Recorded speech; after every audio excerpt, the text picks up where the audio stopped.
Morning. It's Alisa. I'm live. I just feel like talking, so I decided to go live. How are y'all doing today? It is a beautiful Tuesday morning. I think Tuesday or Wednesday is like my favorite day of the week. I don't know why, but it's like the middle beginning. It's like the morning time of the week. I love the morning time when the sun is out, all that good stuff. Yeah. So, good morning. I don't know if anybody's going to hop in here while I'm live, but there are just some things that have been on my mind um about a lot of things, and I want to talk about it, okay? Um as you guys know, I'm a dancer, but I have returned after a 10-year hiatus. And yeah, I'm in shock. I've accepted the fact that I was lazy for 10 years and I didn't believe in myself for 10 years and I kind of gave up for 10 years. I have come to accept that, but at the same time, I still have a lot of opinions about a lot of things. Yeah, it's a lot of stuff. I don't know if anybody's gonna hop in this live. It's kind of early. It's a Tuesday morning. I don't know. I don't really have the right audience yet, but it'll get there. And these videos will be on my profile, so you can always come back and watch and listen to the things that um I don't think I'll ever stop saying this. Maybe one day, but I'm just like in shock, of course, by the dance community, all the people that do so many things in this community. It's really a blessing to have found my people, I guess you could say, people that like-minded people. You know, if you're like a scientist, you're around scientists. If you're like a, whatever, like whatever it is that you do in life, like you have to be around your community, like if you are a gardener, then you're going to be around like people that garden, people that know about plants and stuff. Like there's no way that you would like mix into another community of people that love to fish and swim. Like those two worlds don't really collide unless like it's like a genuine connection. So for me, getting back into the dance world, it's like a home. It's kind of like I found a home, but I still have like this judginess about me that hasn't changed since I was in my 20s, since I'm in my 30s now. It's something about having an opinion about other people and not being busy enough to not have an opinion about other people is so important in life. So, but I still have opinions. So that's just what I wanted to talk about. Yeah. So let's not jump into the topic just yet. I just wanted to say good morning to everybody. Good morning. How's y'all summer going? Is it going okay? Um, let me see. Is everyone having a good morning? Is everyone having a good week? How's everybody's summer going? I hope it's going good. My summer's going pretty good as well. Um, yeah, I can't complain. This has been a pretty good summer. Um, yeah, a lot of self-care. I'm not doing as much self-care as I normally do, but I'm still taking care of my skin, my hair. I'm getting old. I cannot believe it. Like, I'm actually growing gray hair. It's crazy to grow gray hair. I'm like, oh my God. You could tell I'm stressed, but it's only because of dance. It's only because I'm dancing again. And I'm like, whoa, whoa, whoa, whoa, whoa. What do you do? And that's like what I wanted to talk about because so many dancers own their own businesses and do their own thing. It's insane. But then there's like other dancers that like don't do shit. Like they don't talk about shit. That you're never gonna know what they're doing. You're never gonna know what they're working on. You're never gonna know where they are. It's like you have mystery people, and then you have the people that like want to be seen, and they want you to spend money, and they want you to come to this event that they're doing and come to that event that they're doing. And it's like, whoa, whoa, whoa, whoa, whoa. I'm just happy to be here. Like, can I just like soak in the moment? Like, it's kind of it's overwhelming. It really, really is. But um, I can't stop somebody's hustle. If I take a dance class and then afterwards the choreographer is like, okay, well, come to my camp that I'm doing for dancers, or come to my convention that I'm doing, buy tickets, or be a part of my intensive, whatever. Like, who am I to be like, yeah, but I'm not interested in that? Like, it's okay to not be interested, but at the same time, I understand why they're doing that, because they have to support themselves, and they have to, you know, um, basically take care of themselves, and they have extra things for people to do all the time, which I do appreciate. But gosh, I don't know what it is. Maybe it's because I'm older. Maybe it's just because I took such a long break from dance. I've come to appreciate it a little bit more, to the point where I'm like, I'm just happy to dance. I'm just happy to be here. I don't know how to pronounce your name. I don't know if you're Asian or, but I don't know how to pronounce that. Hwango? Hwango, good morning, Hwango, in the chat. Hi. Hwangno? Hwangno? That sounds super, super Asian. Yeah. And I like being in California too. It's a big Asian community out here. I forget that the Pacific Ocean is on this side, so it's a lot of like Filipinos, Hawaiians, Koreans, a lot of like that Asian influence, Southeast Asians influence out here. I like that. Um yeah, it makes me feel super zen when I'm around Asian people. I don't know why. I feel super zen, but I swear Asians know how to fly. They really do. Like, they know how to like hover. I really believe that. But yeah, morning Hwango in the chat. Nice to see you guys. Nice to see you. Nice to see you. Yeah, I have some topics that I want to talk about, some shit I want to talk today. Yeah. I can't see you. Yeah, I don't put my face on the lives because um I don't want y'all staring at my face. But I will put my face on the live one day. Just not right now, because I have so much shit I want to talk about when it comes to my topics. But I will put my face on. Don't worry. I love going live. I love getting comfortable with you guys. But I'll show my face one day, probably on a TikTok live.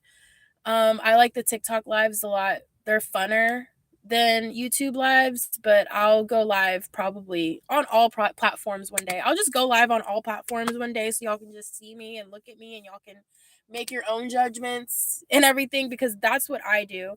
When I go on other people's lives, I look for their face and I'm like, okay, let me see what shit they're talking today. And I literally, I look at them, I stare at them, I wonder if they're telling the truth. I'm like, oh shit, you look like a liar, you sound like a liar. Like, all the good, the bad, and the ugly goes through my head when I'm in other people's lives, because my that's just how my brain works.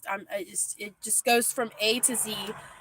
Like, are you being real? Are you genuine? This person isn't even, sincere. Like, are they real? Like, is this real? Like, I don't know. We never had these problems in the early 2000s. If you grew up in the late 90s, we never had to question if someone was lying, or if somebody is like, well, we just knew what it was. Now with these lives, it's like, fuck, is this like actually happening right now? It's like, yes, it is actually happening. It's so sad that we don't even like acknowledge people for being like really in our face anymore. But yeah, I don't put my face on lives on YouTube. If you look on my page and you look at all my lives, I don't put my face on any of my lives. I think one of them I showed my face at the end of the live because I was like headed out. But yeah, I don't show my face on the lives because I want to focus on what I'm talking about.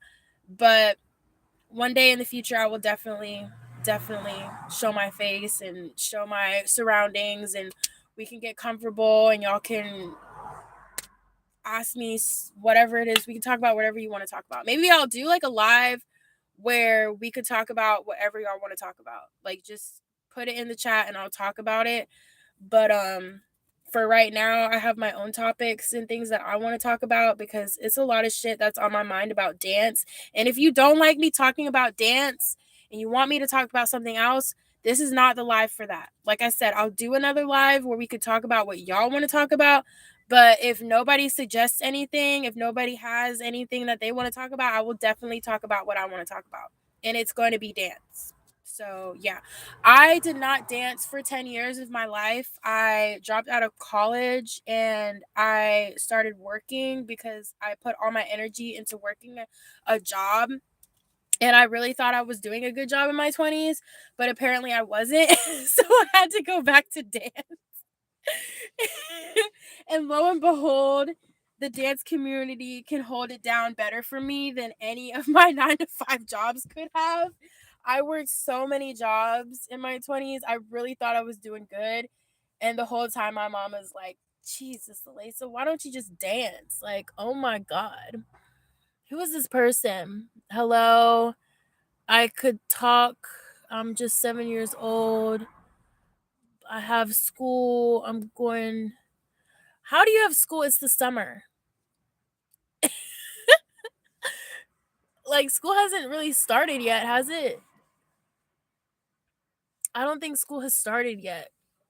See, this is the type of stuff I'm talking about. Like, you don't know who's telling the truth, who's lying. Like, people lie. People don't tell the truth, but they don't understand. Like, if you're going to pretend to be a kid, children are on a schedule. Children stay on a strict schedule.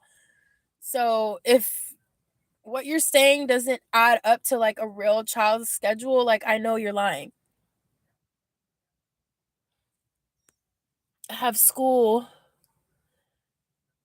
Then I'm gonna be happy. You want to stream? Okay, Muhammad, go ahead and stream then. If that's what you want to do it. I mean, we see all these streamers, you know, streaming. If you want to stream, go stream. I mean, the biggest thing about streaming is you have to like go outside. You have to go out, travel. You know, it's basically like a vlog, like just vlogging, constantly recording yourself, constantly, you know, showing where you're going, what you look like, who you're talking to, like, just that's what I'm saying. Like, I remember the days where it was kind of weird to record yourself all the time, because the average person just naturally remembers who they are and where they are and what they're doing. You don't have to like record yourself.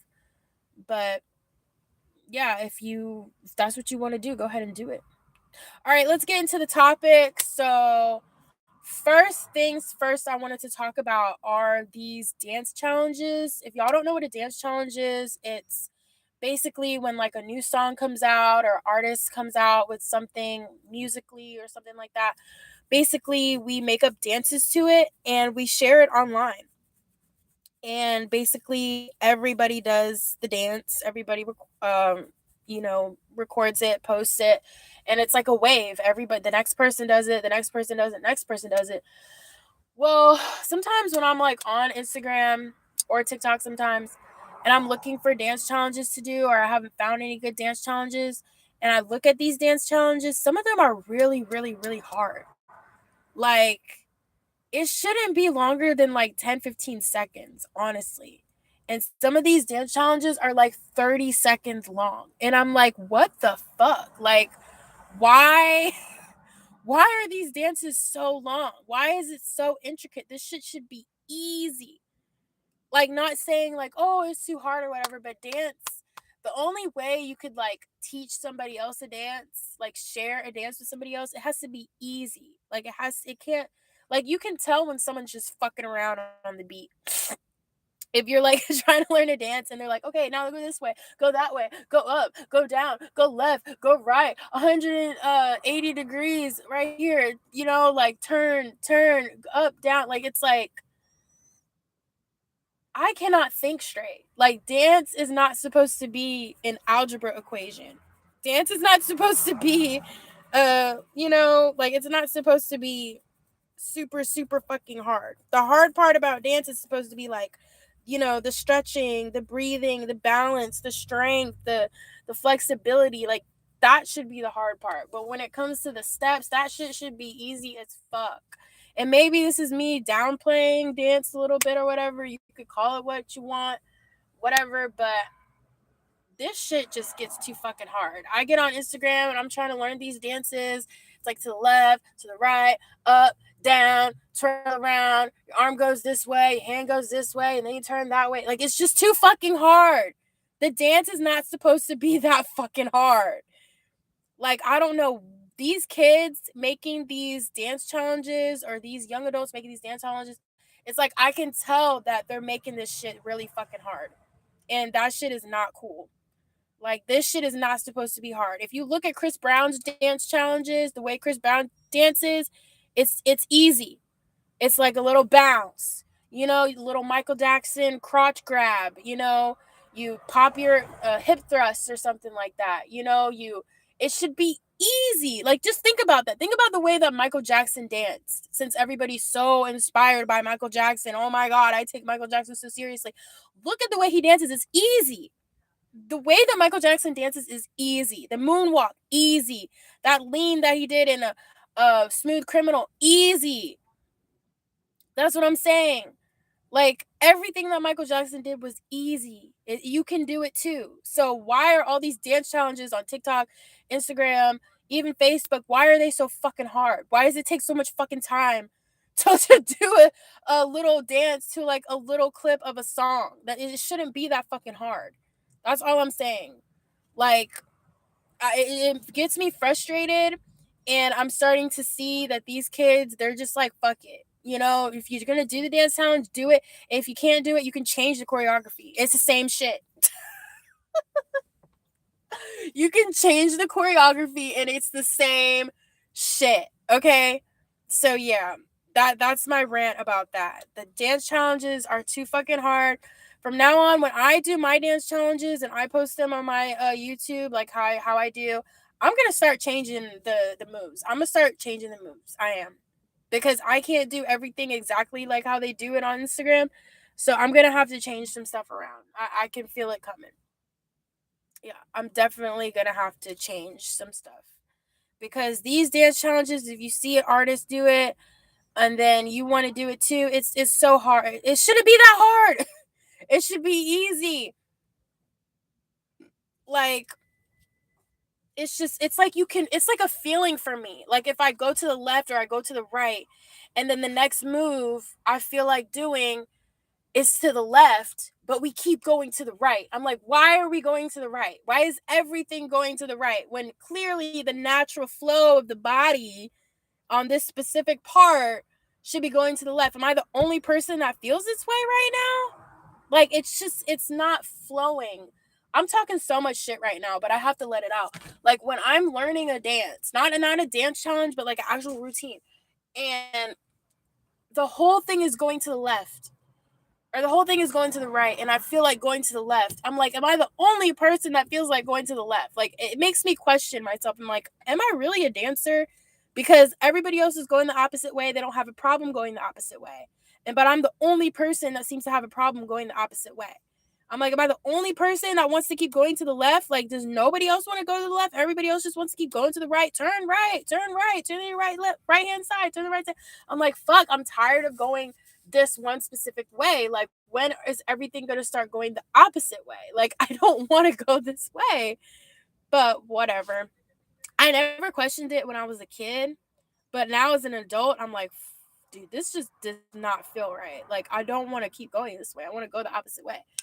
But yeah, I'm trying to channel my inner competition dancer. If I imagine myself as like as a competition dancer, competing, like learning routines and stuff, everything's not going to go the way that you want it to go. So it's just adapting to what the choreographer has, what they've done already.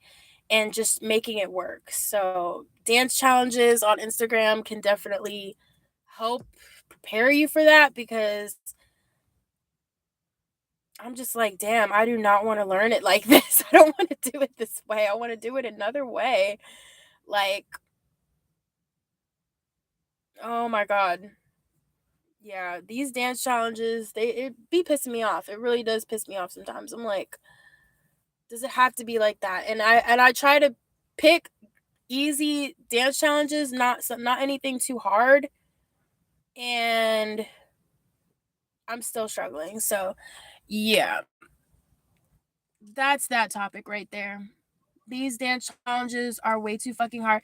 And I don't like it when, you know,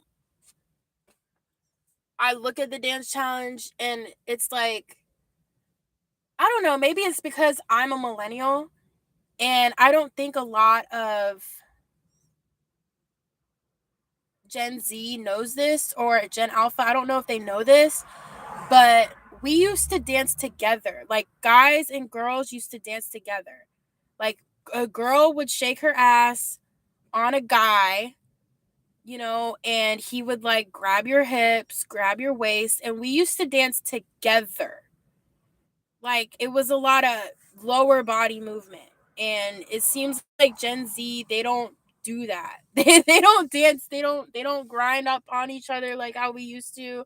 Like, and that used to make dance a lot more fluid. Like, it's just not as fluid as what it used to be. So, yeah, something definitely needs to change about that, because I don't understand how Afro beats and all this island inspired music, all the Africans making music now. And, how are we dancing to all this island music, but we're not dancing together?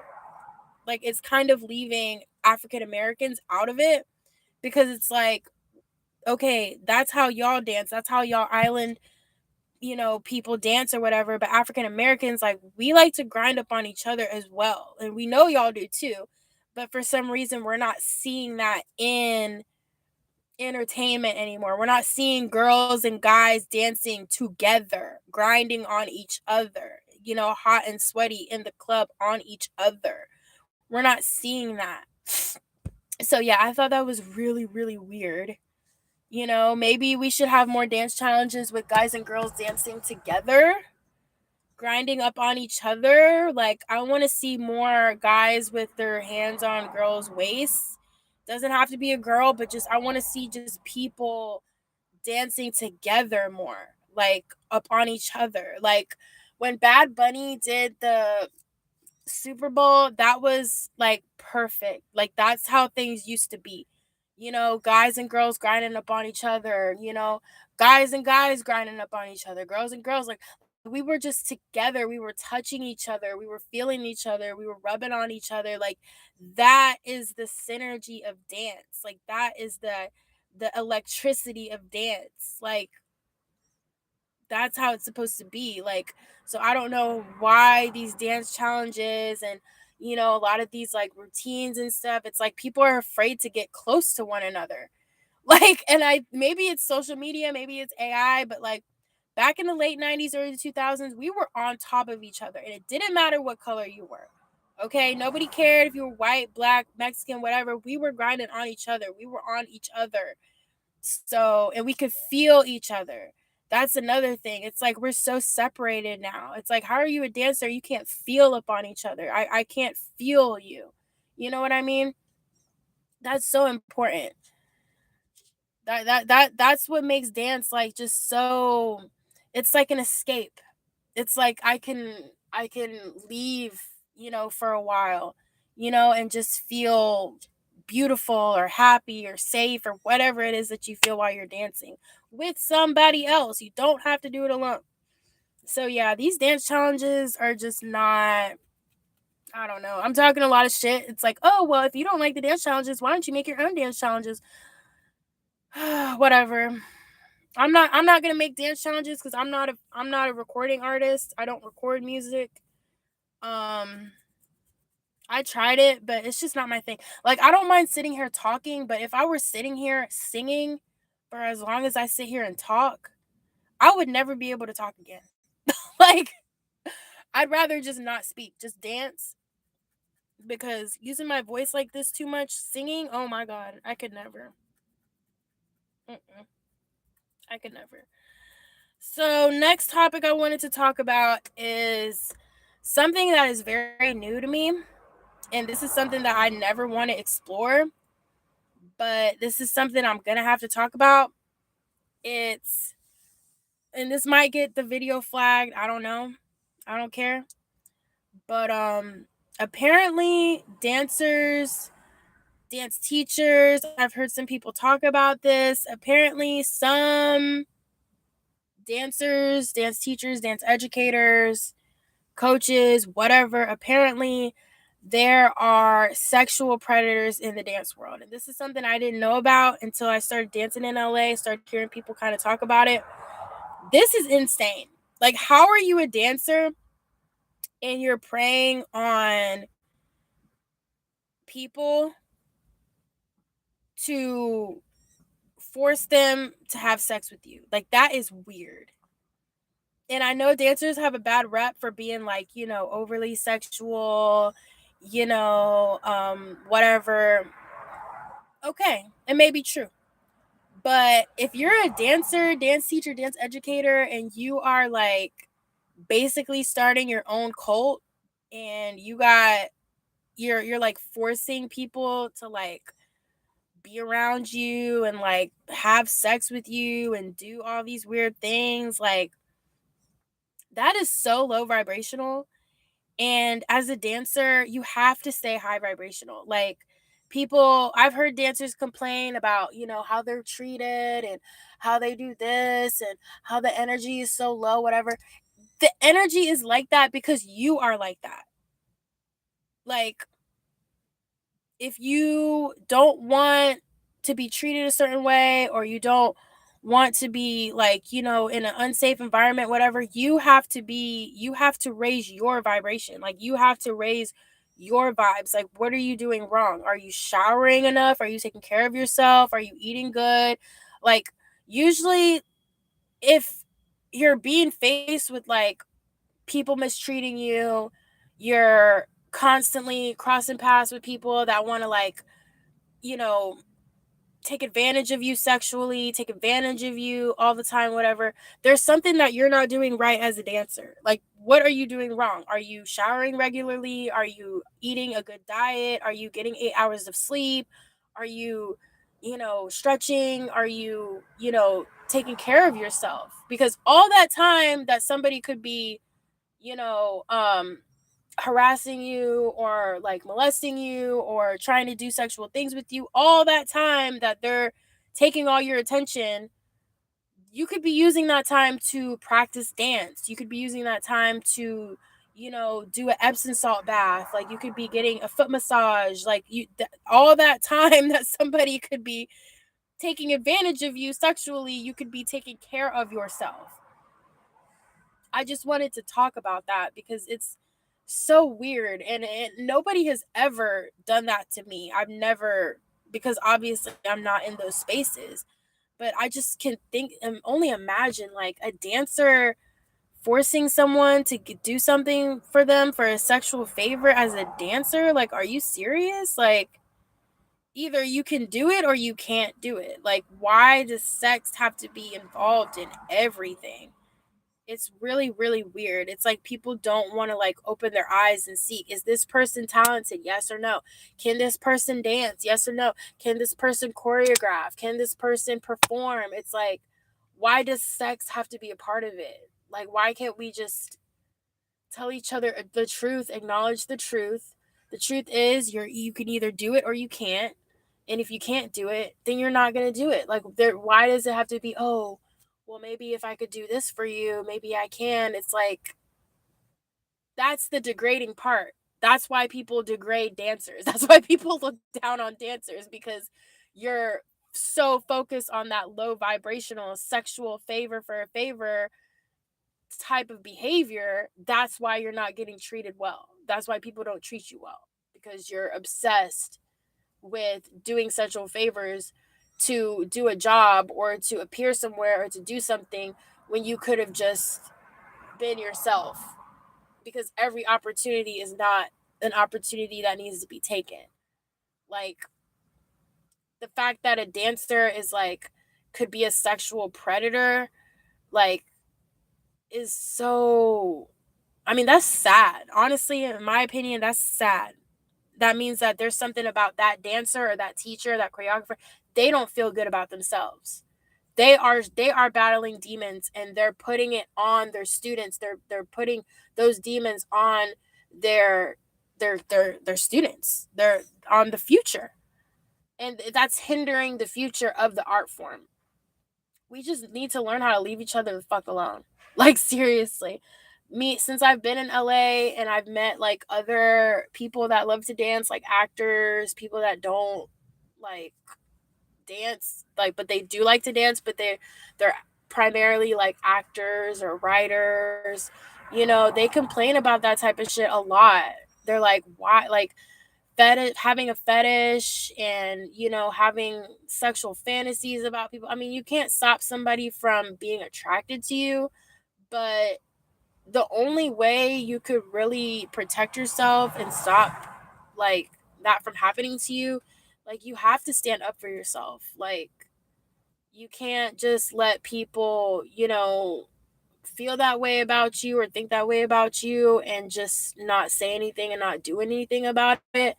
Like, it's so sad. Like, because I've seen it. I've seen interviews with dancers, grown dancers too, dancers my age. Like, dancers that are my age, they're like basically ready to retire. I'm just starting out and they're ready to retire. And they all say the same thing. It would be nice if we were treated a little bit better on set. People don't treat us right, whatever, whatever. And I'm like, okay, but like, are you treating yourself right? Like, everything in life is a reflection. Like, you're getting treated the way you treat yourself. So there must be a problem with the way that you treat yourself if people keep treating you like that. When I was dancing like full time in my, not even in my 20s, at like 18, 19 years old, I never had any fucking problems. I never had any fucking issues until it was time for me to like actually take my life seriously. That's when I was like, oh, I don't think I'm going to do this anymore. Because like, and it was never a question for me to sleep with someone or to do a sexual favor or to do anything like that. Like, that was never a question. Either I work for it, I pay for it, or it's not going to happen. I mean, that's just how it was. It was no, oh, if you do this for me, if you do that for me, maybe I can make something work out. Like, no, that's never, I don't ever want to be in that energy. And nobody, no dancer should want to be in that energy. That is the low vibrational energy that they keep talking about. That's the low vibrational shit right there. It's so important. Like, it's so obvious. Like, need I say anything more about that? I think I've said enough about that. Dancers that are sexual predators, you don't need to be on that low vibrational shit. You can either do it or you can't do it. And if you can't do it, it's not going to happen. Period. And that is the result of you not practicing. You're not stretching enough. You're not doing enough exercises. You're not practicing enough in the studio alone. If you can't do it, you can't do it. And I have learned that from the competition dancers in LA and the college dancers in LA, the ones that come from USD Kaufman, what's the UCLA? I don't, whatever. There's dancers everywhere. Everybody can do whatever it is that they can do, but everybody can't all do the same thing. And just because you can't do what somebody else can do, and you think, oh, by you doing a sexual favor for somebody, that will give you the opportunity. No, you practicing alone in the studio will give you a better opportunity than thinking that you could, suck somebody off and get an opportunity. No, if you actually practice, if you actually stretch, work on your flexibility, work on your strength, work on your balance, if you worked on that stuff, that could give you a better opportunity than just laying on your back. And that's all I wanted to say about that. Okay? I'm tired, man. Dancers don't need to be sexualized. Actors don't need to be sexualized. Musicians, recording artists don't need to be sexualized. You either have the talent or you don't. And if you don't have the talent, you need to work on the talent. Okay, and that talent does not include sucking someone off or putting yourself in a compromising situation. If you can't do it, you can't do it. Accept that truth and just move on. That's all I had to say about that. Whew, man. I need to take a little commercial break. I can't play any music. They're going to flag the video, but damn. Shit. Whew, man. I really had to get that off my chest, though. I really did.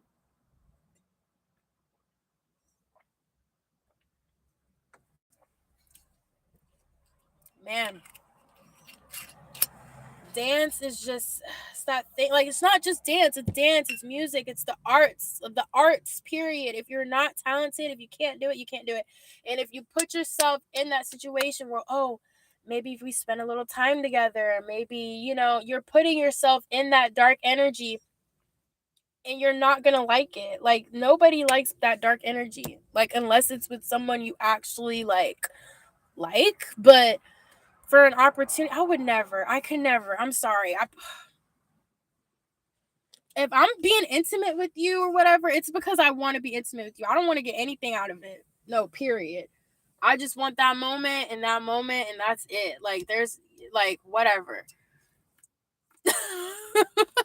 If you get an opportunity after that, okay, cool. But it shouldn't be the starting point. That's so desperate. I mean, it's okay to ask for a favor, but it's like, have some dignity about yourself. That's all I'm saying. I don't know if I'm making any sense to anybody in here, but that's all I'm saying. Have some dignity about yourself, especially as a dancer. Like, man. And that's why I like dancing in LA, because it's like I'm learning how to have dignity about myself, how to have integrity, how to, just be a little bit more professional. Especially around the professional dancers, the competition dancers, the convention dancers, like the ones that actually do it for real. You can learn. It's like, girl, it's okay. You can't do it. Somebody else can. And that's how it's supposed to be. That's just how it is. It's when people try to force shit to happen. They want to force it. They want to push themselves into it. Like, it's like, oh, are you even that good in bed? Like that's what I'm saying. Like, people think they're so good in bed, they're not. Just leave it how it is. Practice in the gym, practice in, alone time, and that will give you the attention that you need. I'm so excited for this winter, because I am planning on practicing more in the studio more. Maybe not this winter, maybe like during the fall. Because I might take a break this winter, actually, now that I think about it. Because I have so much work to do in the fall. I might take a break this winter, and then I can get back to it in the spring. But yeah, I want to start posting more videos of me just dancing and just doing my own thing to whatever music. I'm going to choose like random music, random songs. I have a long playlist of music that I actually listen to, but to tell you the truth, I don't even listen to a lot of music. I don't listen to music. When I listen to music, I don't even listen to music. I just feel it. Like, if it feels good, I'll start moving, I'll start dancing, I'll start doing my own thing. But I don't like choreographing, because choreographing means that I actually have to remember what I did and then I have to like do it again. It's like, it's the repetition for me. I don't like repeating. I don't like repeating. Like, I choreographed, I think, 2 times in my life. Like, for the first time I choreographed last year, or last spring, this earlier spring, for the first time in like years. And I was like, damn, like, when's the last time I've made up moves and I actually had to remember it and do it over again? That's something that I made. I could never. Nah. I'm like those girls from Bring It On. Like, I'll steal the whole thing from YouTube. I won't even make up my own stuff. Because, like, I'm not that creative. Like, I can be that creative, but like 9 times out of 10, I'm gonna do something that I've seen before and somebody's gonna say something about it. They're going to be like, you stole that. Yeah, I did. I sure did. Yes, I did. I sure did. So, yeah, okay. So, that's all I want to say about that. Man, that shit had me fucked up. I was like, damn. It's so sad that we live in a world where a lot of talented people feel the need to cry and beg for like attention and cry and beg for opportunities and stuff. It's like, how do you forget how talented you are? How do you forget all the hard work that you put into something just to lower yourself down and be like, oh, just let me do you this one so that I can have this opportunity. Like, that is so messed up. That like takes away all that hard work that you did. It's like you're just forgetting about it. It's like you don't even, it's like you're not even proud of yourself. I think it's lust. I mean, lust is like one of the seven deadly sins for a reason. And I think people like really overlook that. Like, you cannot want like something sexual out of every transaction or every interaction in life. It's not always about sex. Like, it can be if you want it to be with the right people in their of age. Then, you know, you're an adult, you can do what you want. But that's only for certain environments. And it's just sad to see, you know, some people not understand, you know, the timing. There's a time and place for everything, and it's not always the time and place for that. Like, these kids are kids and these adults are adults. You can do whatever you want with adults, but just leave the kids alone. Like, why is that so hard for people? It's like, why? This is what I wanted to say for real. Why are you preying on kids, you know, when you have grown ass adults in dance class that would be more than happy to sleep with you? Like, no, seriously. You have adults in your class that would be more than happy to do whatever it is that you want, but you overlook them and you want to prey on the kids. The kids are going to get older anyway. Like, why would you stand in the way of a child's future? They want to go to college, they want to travel, they want to, you know, invest in themselves, but you want to step in there and you want to force them into a compromising situation. You just want to completely derail this child's future. Like, that's fucked up. When you have grown adult people in your classes, in your sessions, I would be more than happy to go out and grab a drink with you after class, after the session. That would be more than happy to sleep over. That would be more than happy, you know, to you know, do the do. But you're over here focused on the kids. That's fucked up.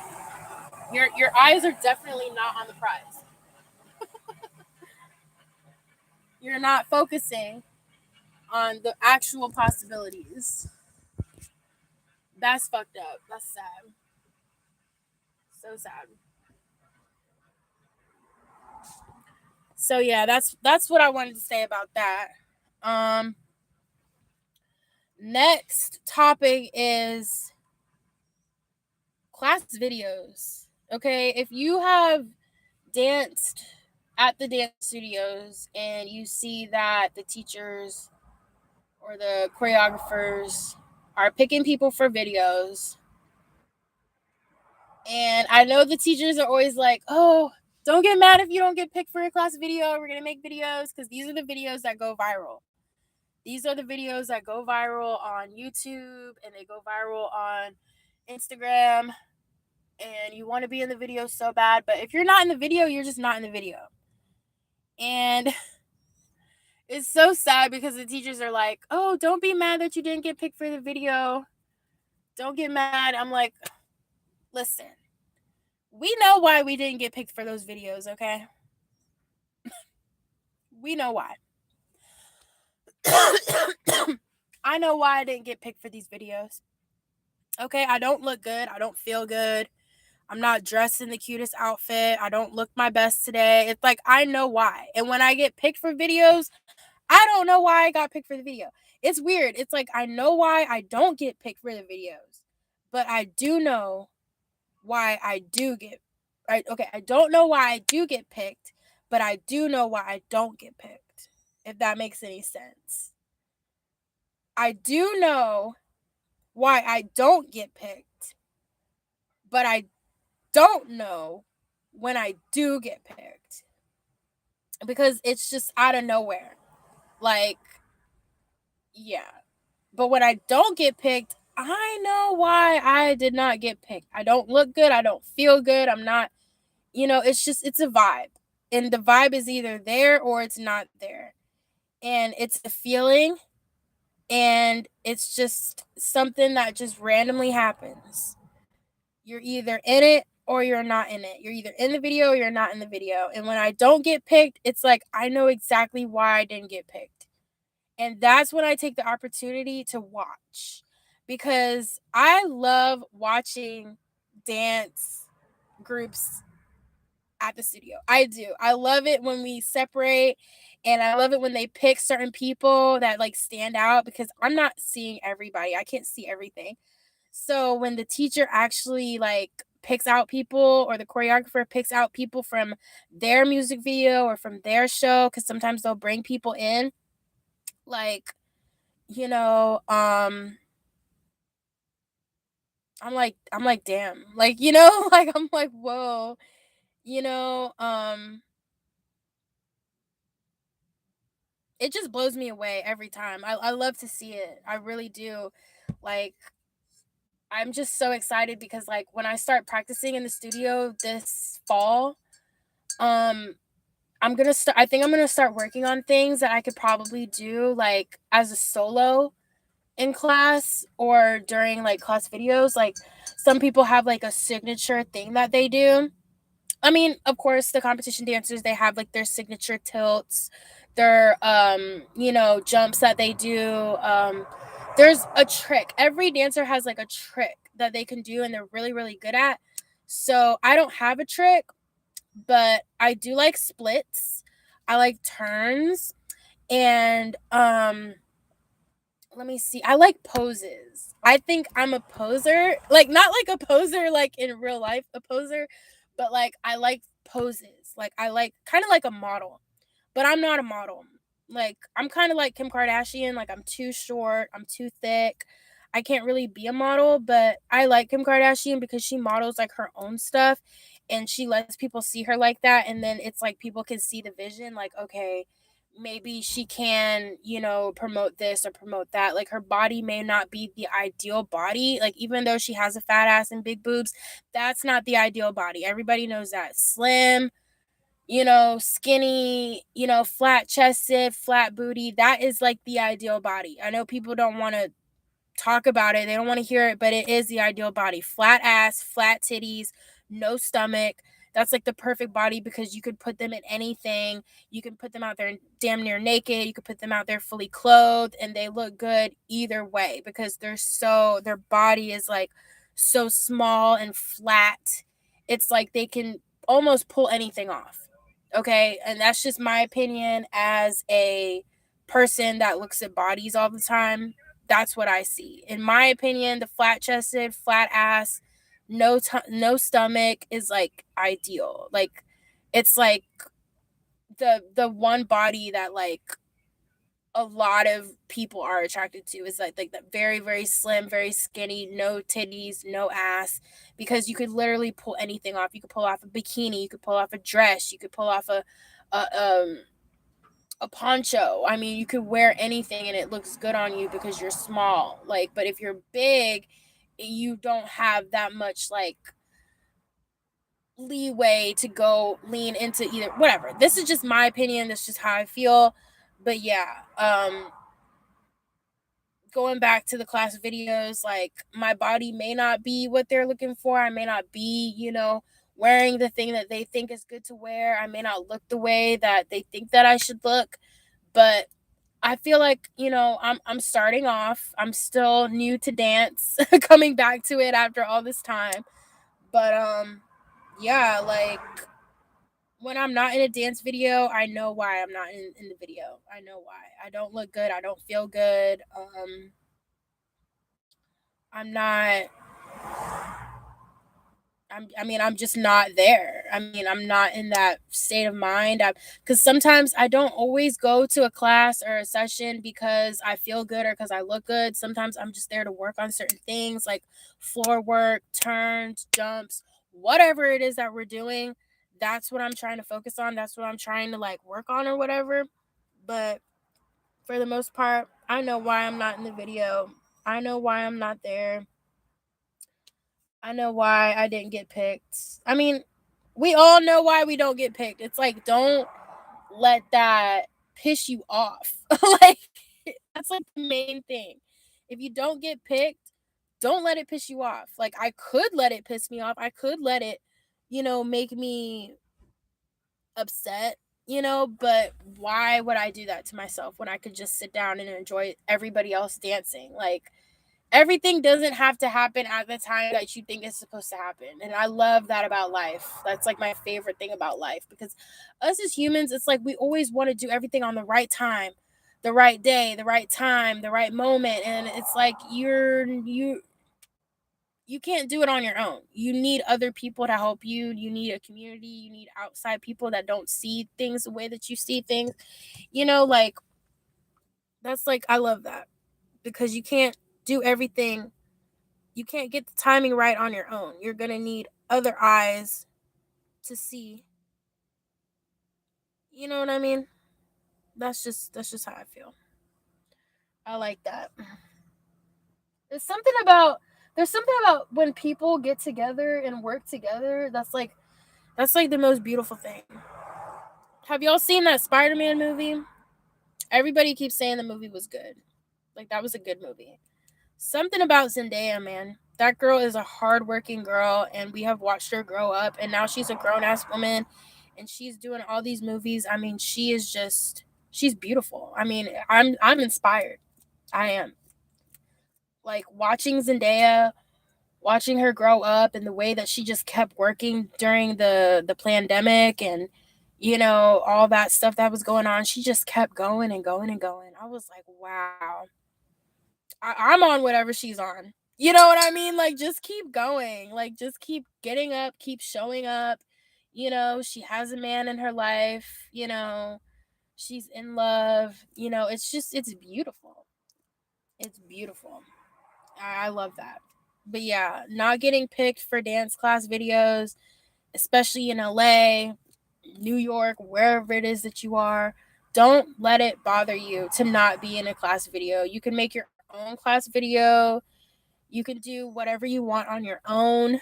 It doesn't have to be always on somebody else's time. And that's like the beautiful thing about recording and making content and making all this stuff that we do. It doesn't have to be on someone else's time. You can do it too. And that's going to lead me into my next topic that I want to talk about. Um yeah. Um I'm talking a lot of shit because I don't do half the things that I talk about, simply because like I don't have the support. I know people don't want to hear it. Oh, you need to work, you need to like, figure it out, you need to do it yourself, whatever. Okay. Well, everybody can't do what the next person does, okay? But since I took my 10-year hiatus from dance and I've come back to dancing, I've been dancing again for like 4 years now. And I'm seeing a lot of dance teachers, dance studio owners, a lot of people that are powerhouses basically in the dance community. I mean, these people travel the world. A lot of people know who they are. A lot of these dance entrepreneurs or whatever, they don't own their own dance conventions. They don't run their own dance competitions. They don't have their own dance brands. They don't it's like people that should be on that level, they're just not. And I want to talk about why that is. Like, that's the low vibrational part for me. It's like these dancers that have traveled the world, they've been in music videos, they've been all over the place. It's like they've lost a piece of themselves or something, and you can tell. And I don't know. I don't know what it's like to travel the world and be on stage and perform. I don't know what that feels like to lose a piece of yourself. Um, on stage. I mean, I do know what that is like, but I mean, it seems like it's hard for people to come back from that. It's like if you have performed on stage, you have been there, you've traveled the world, you've performed with famous people, whatever. You should have your own dance convention. Like what, like that would be so cool to go to a dance convention. Let's say a dance convention created by a person that has been on tour with Britney Spears, someone that's been on tour with Michael Jackson, somebody that's been on tour with Chris Brown, and now they have their own dance convention or they have their own competition. Like that's like a full circle moment. And I'm seeing in the dance community a lot of these dancers that have been on the road, that have been on tour, that have been it's like they don't want that full circle moment. They don't want to come back to the dance community that they came from and teach and support and award one another and give back to the youth. It's like it's missing that. I'm not seeing it. And it's sad. And that right there is what makes people quit. That right there is what makes people want to quit. That's what made me quit. Because I didn't feel like I was getting back what I was putting out. Even at 18, even at 16, even when I was like 14 years old, I didn't feel like I was getting back what I was putting out into dance. I'm showing up to dance practice. I'm showing up to the recitals. I'm showing up to the shows. I'm coming to class. I'm showing up. I'm got my costumes. I got my makeup, all that stuff. I'm showing up. I'm on stage. But it's like I wasn't getting anything back in return. Nobody was teaching. Nobody was like, hey, come over here. I'm teaching this, or come over here. I'm teaching that. I'm having a thing. Let's come together. Even my dance teacher growing up, I still try to talk to her. We do not have a relationship. She's not like, hey, come back to the studio, teach. Hey, come back. People want to see you. People remember you. None of that. Like, that is so sad to do that to like passionate students, passionate dancers that love you and love the studio, but you don't ever want to see them ever again.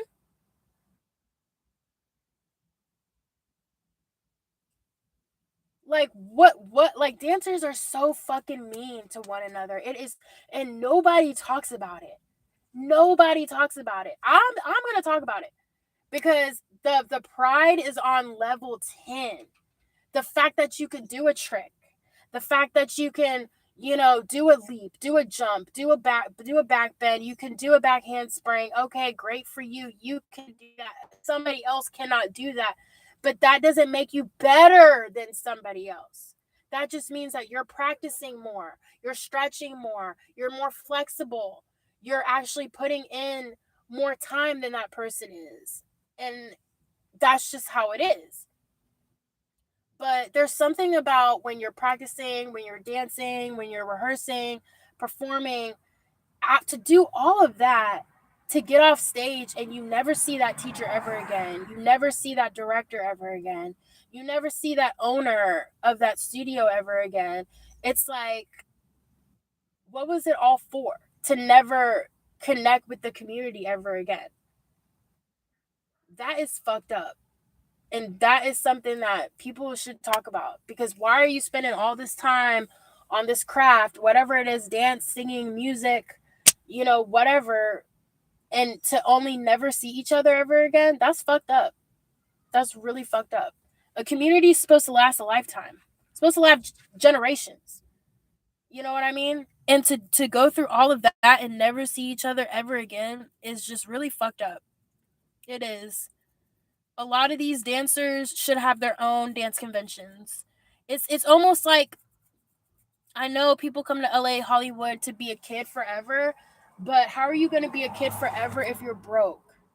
You don't have any money, you don't give back to the community, you don't do anything for anybody else. So you just want to be a kid forever and dance and sing in front of people's faces, but you don't ever want to do anything for the community. You don't ever want to give back to the community. You don't want to create a dance convention. You don't want to create a dance competition. You don't want to create a studio for people to come to. Like you like, what are you doing? Like what is the purpose? And as dancers, it's like you can tell when people are just fucking around. You know, creating a studio for what? What's the purpose of the studio? So people can dance. Where are the dance instructors? There's nobody. So nobody teaches at your studio. You don't have a lineup of instructors. You don't have a lineup of conventions that they could come to at the studio, like intensives that they could do. So there's nothing for these people to do at the studio. I mean, it's literally like setting up your community for failure. So you just want to bring people in, bring dancers in to just completely waste their time, to build up their hopes and dreams and then just crush them down again? Like, is that your purpose? I mean, that's like some evil ass shit right there. That's like some evil ass shit. Like, who would do that to their own community? It's like you can't pick and choose. You have to be open to everybody. All colors, all races, all ethnicities. Just let everybody come back and come in and just enjoy each other's company. It's like, why is that so hard? I don't know. It's so sad. And then these dance conventions, they don't have anything for the adults to do. It's sad to imagine dancing your whole life from like age 2, 3 to like in your 20s and in your 30s, and there's nothing for you to do. There's no adult programs, there's no adult dance rooms, there's no adult dance conventions for like adults, grown people. You know, it's like after 23, 24 years old, it's like you're just on your own. Whatever happened to community? You know, people are like, oh, yeah, community. I love my community. But what about your community after 23 years old? What about your community over 30 years old? You know, like, it's almost like these people are like living a lie, or they're encouraging people to kind of like live a lie. Like, how could you go to a dance recital or a dance competition and then you never come back ever again? You're in your 30s and you never come back, or the only way that you can come back is if you're teaching. What if you want to take class? What if you want to dance with everybody else? Can you do that? Is there an adult room? Is there a place for adults, competition dancers, adult professional dancers? Like, why does everything have to stop at like 23, 24 years old? It's sad, because this is why we have dancers in their 30s. I'm meeting dancers in their 30s, people that have been on tour, people that have, you know, been around the world with artists, you know, and then I see them and they're in their 30s and they're like, I'm tired, I'm exhausted. I'm like, yeah, I would be tired and exhausted too. But you guys really don't want to keep going? Like, it's kind of like it's like they're missing what an adult dancer is supposed to be or supposed to do. Like, you're supposed to give back. You're supposed to want that full circle moment. You're supposed to want to see each other again. You're supposed to want that full circle moment. And it's like they're fighting that full circle moment in the dance community. It's like, just let it happen. Yeah, you're old. Yeah, you can't do the things that you used to do. Yeah, you should probably, you know, give back. Like, a lot of these professional dancers, like, y'all should be rich as fuck. Like, y'all should have programs, schools, courses, like conventions. Like, y'all should, like, every single professional dancer should have their own thing going on. Like, for real. And it's so sad for me to see a lot of these professional dancers don't have a lot of shit going on. They don't. They don't have their own business. They don't have their own courses. They don't have their own studio. They're not running a convention. They don't have shit to do. Like, they're not doing anything. And it's like, why? Why are you stopping the growth of the community when you could keep going? They don't want to keep going, which is understandable. I mean, I would be tired too. But if you really love something, you would want to keep going. Why don't you want to keep going? Ask yourself that.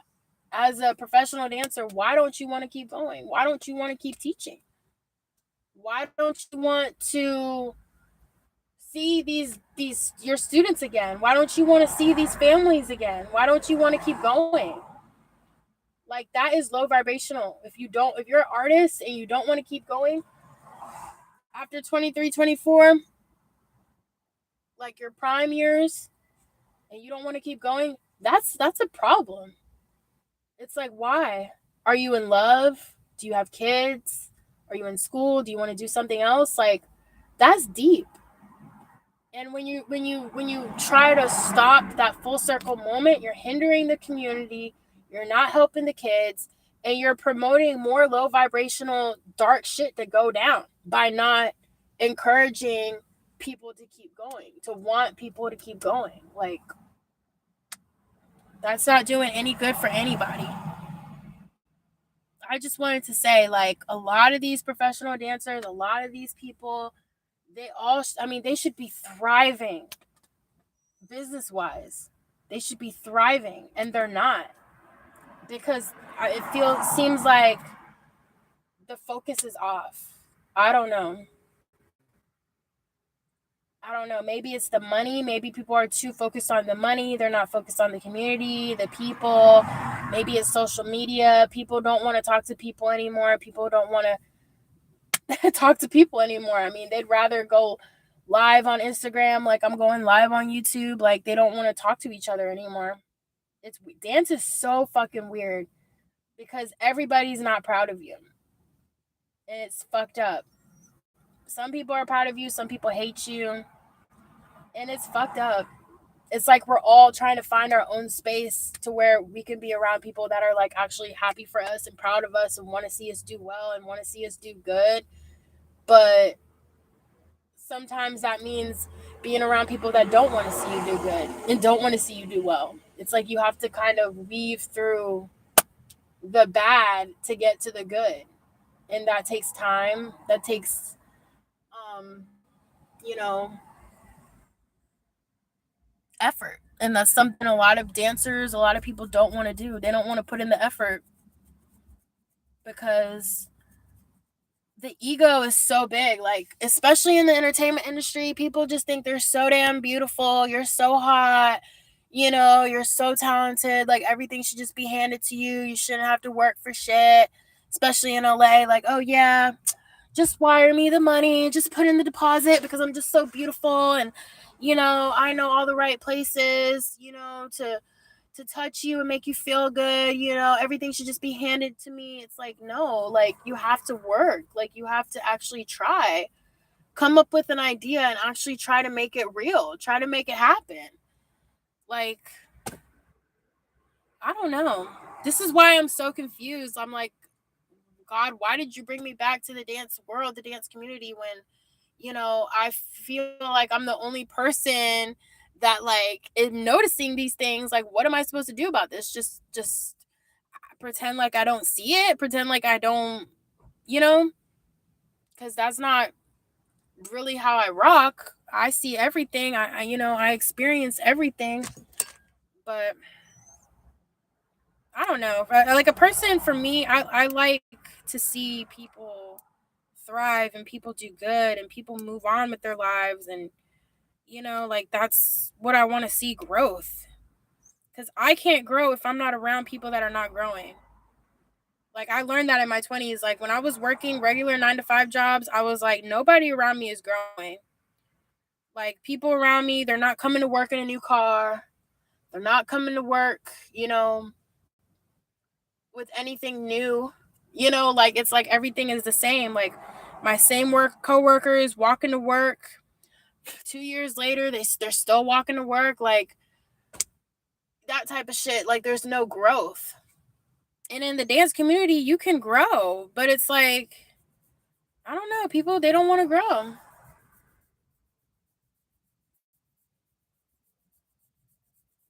They don't want to grow. They just want to stay a kid forever. And it's like, okay, you want to be 16 forever, but then time passes and now you're 33 and you still think that you're 16. But it's like, you should have money by now. You should be able to, sustain yourself off of dance by now in your 30s. You've been doing this all your 20s. I mean, you should be a millionaire by the time you're in your 30s. Charging people for class, traveling, going to conventions, judging at competitions that you used to compete at. Like, it should be a full circle fucking moment, dude. And it's like I'm noticing that this it's not happening for a lot of these dancers. They're not experiencing the full circle moment. They don't want that full circle Saturn return midlife crisis. It's like they're avoiding that. They're avoiding it because then that would mean that you would have to grow up. And of course, we don't want to do that as artists. That's the last thing we want, is to grow up. So, yeah, that's all I have to say about that. Whew, man, I just really had to get that off my chest because I am a very judgmental person. I have a lot to say about a lot of other people, but this is just what I'm witnessing. This is what I'm seeing. If these dancers are dancing, performing, what is the end goal? Is it to be famous? Is it to teach master classes? Is it to own a dance convention? Is it to run your own dance competition? To own your own dance convention? To start a clothing brand that, ends up being like, something bigger than that? Is it owning your own studio? Like, it's like people are not achieving their dreams, and I can tell. I can feel it. And I don't like being around people that are not achieving their dreams. I don't like being around people that have a hard time manifesting what they want. I like being around people that know what they want. They do what they want. They accomplish it. They make it happen. They have a clear vision. Nothing's standing in their way. They make it happen. They're patient. They're consistent. They're concise. They have precision with, their ideas, and they have their eyes on the prize. Like, those are the type of people I like to be around. I cannot be around people that are just kind of like willy-nilly all over the place, sucking and fucking anybody for a strange piece of change to like travel the world and look like they're doing something that they're not doing. Like, you're not teaching, you're not giving back to the community, you're not, doing any fundraisers for the kids, you're not, donating anything to the homeless and, the communities that are looked down upon in the world. You're not doing anything for people like us, for the outcasts and the people that are, forgotten and treated, poorly. It's like, it's so obvious. You can tell somebody who's just fucking around. It's like, why are you fucking around? This is real. Like, we could really be making a difference in the world. We could really be giving back. We could really be doing something for people in the dance community. We could really be helping one another and doing something for one another. But you guys just want to fuck around, walk around in your like hot pants and, show off your muscles and show off, the fat ass that you think you have. It's like, when is the vanity gonna end? And that's the one thing about dance. Dance is filled with vanity. People don't want to talk about it. It's filled with, oh, you look good or you don't look good, or you're what I'm looking for. You're not what I'm looking for. It's like, it's so much of, oh, you just don't look the way that I want you to look. I'm not vibing with you the way that I thought I was gonna vibe with you. You're not the vibe. This person is the vibe. It's like so much of that. When is the positivity gonna come in? When is the positivity gonna come in? When, like, you know what I'm saying? Like, that's all I think about. Like, when is the positivity gonna kick in? You know, because the vanity, it gets bad in dance. It gets so bad. It gets really bad. That's why so many dancers suffer from loneliness. A lot of dancers don't have friends. A lot of dancers don't have love in their life. Some of them are not in a relationship. Some of them don't have friends. And it could be the best dancer in the classroom, too. They don't have friends. They don't have love. They don't have, a family to come home to after class. Some of them are arguing with their families, some of them have abusive families. I mean, it's just so fucked up. Like, everybody doesn't come from a perfect house family, you know, to go to dance class. Some people actually have to struggle. And it's almost like you don't want to pay attention to that. You don't want to pay attention to those type of people. You don't want to. And I understand why. But those are the people that need the support the most. And those are the people that nobody wants to look at them, nobody wants to support them. It's like, it's kind of fucked up. It's so fucked up. So yeah, that's all I wanted to say about that. Like, people that are like so successful and so accomplished in the dance world, they should have their own conventions. Like, so many teachers at Millennium, I'm shocked. Like, they should have their own conventions. Like, they should have their own competitions. Like, they should have their own things going on. And for some reason, they just don't. Because I don't think they believe in themselves. I don't think they trust themselves. And it's sad because they always want to tell me. They always want to be like, oh, well, Asa, you need to trust yourself more. I believe in myself. Okay. I just took a 10-year hiatus. Okay. Because I relied a lot on my mom. I am one of those spoiled kids that I'm talking about. I'm talking about myself. Okay. But when it comes to these people that I've met at Millennium that are grown as fuck, they have connections, they know people in Hollywood, they know they have money, they're connected, but they just don't have their own thing going on. I'm like, man, I would have been doing that. 2013, 2014, I would have been on that. You know what I mean? And so yeah, that's all I wanted to say about that. I'm just shocked. I'm shocked at all the teachers that have like big followings and stuff, and it's like they don't do much. It's crazy, and I know I'm talking a lot of shit, but a lot of people, they think they're busy, but you're not busy. You don't know what busy is. You don't. You don't know what busy really is.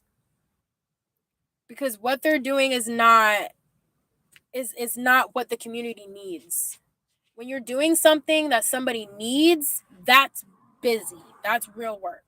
But if you're just like, you know, bopping around the world and bopping around the community and just kind of like here, there, everywhere, don't really have a purpose, don't really have a meaning, that's not being busy. That's just doing it for shits and giggles.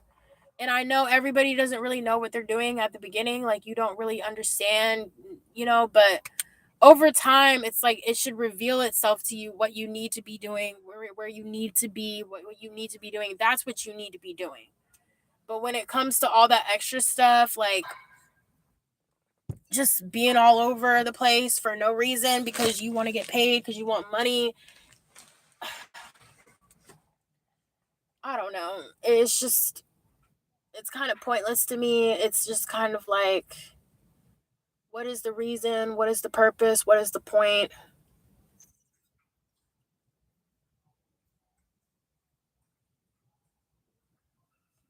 It's kind of a waste of time, waste of money. But like I said, I talk a lot of shit, and that's how I feel about that. I mean, like, if you're a dancer, you dance with Britney Spears, you dance with, you know, Janet Jackson, you've danced with all these famous people, and you travel the world, and you have connections, and you know this person, and you know that person, and you know that person, and you know that person. Why don't you have your own thing going on? Why don't you have your own business? Why don't you have your own convention? Why don't you have your own clothing brand? Why don't you have your own studio? Like, why don't you have your own thing going on? Do you have enough money? Like, if you're so connected, like how you look, how you're connected, why don't you have your own thing going on? It's like people just don't want to move out of the fucking way.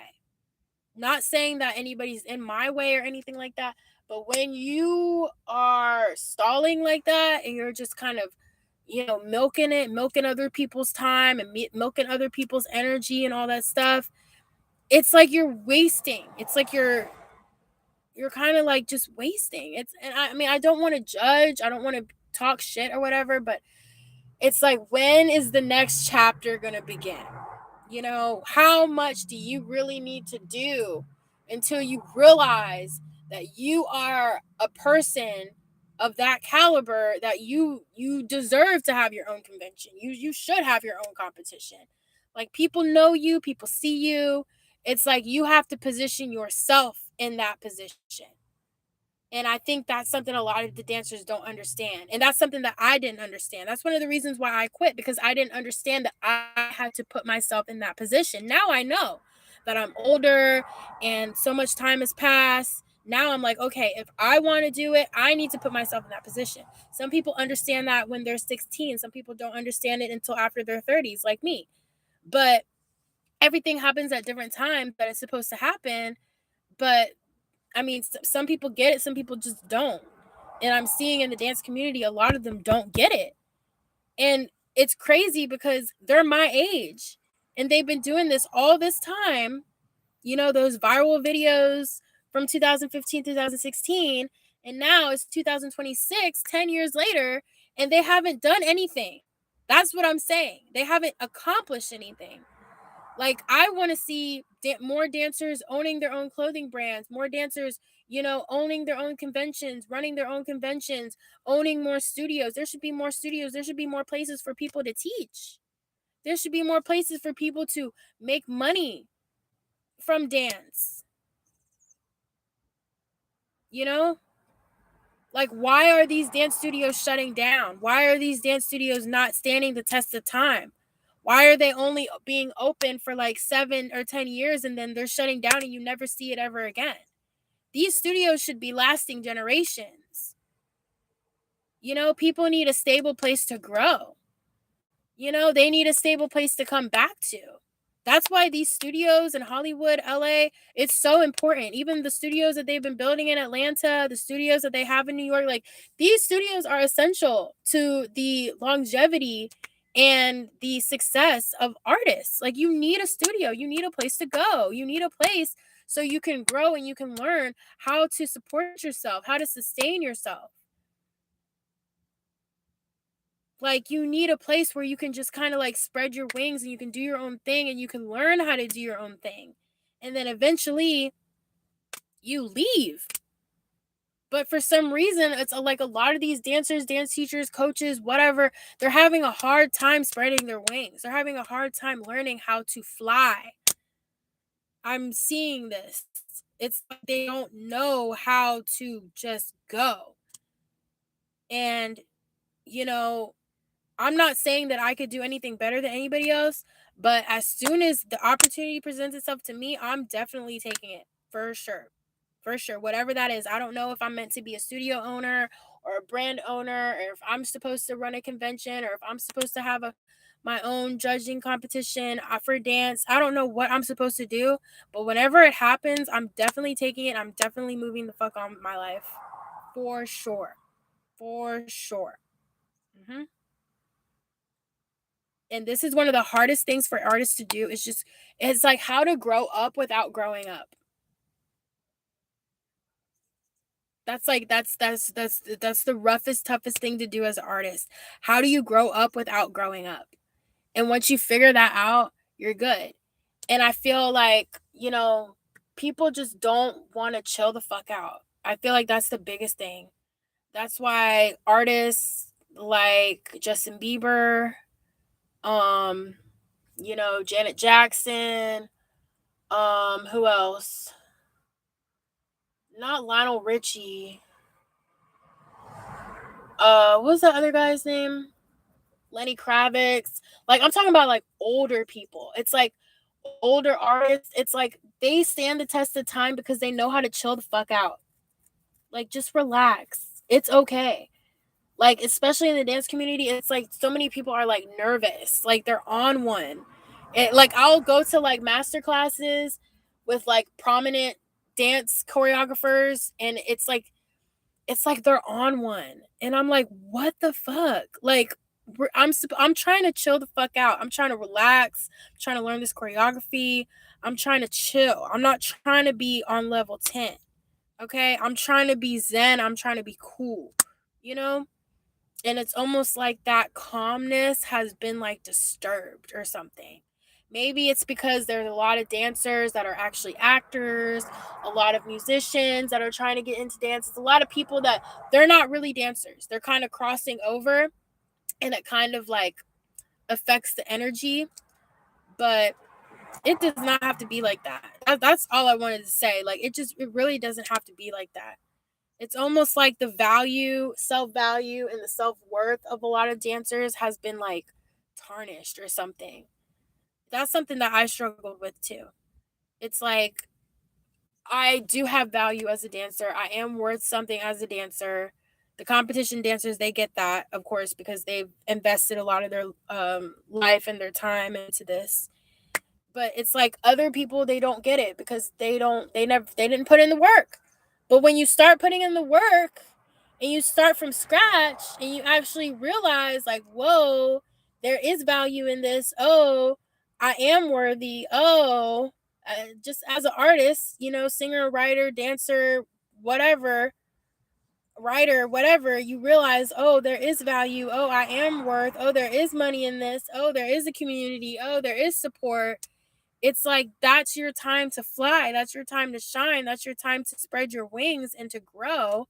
You know what I mean? But it's like we're having a hard time crossing that threshold. And I haven't gotten there yet, but when I do get there, if I do get there, I will get there. I'm moving the fuck on. I'm definitely moving on.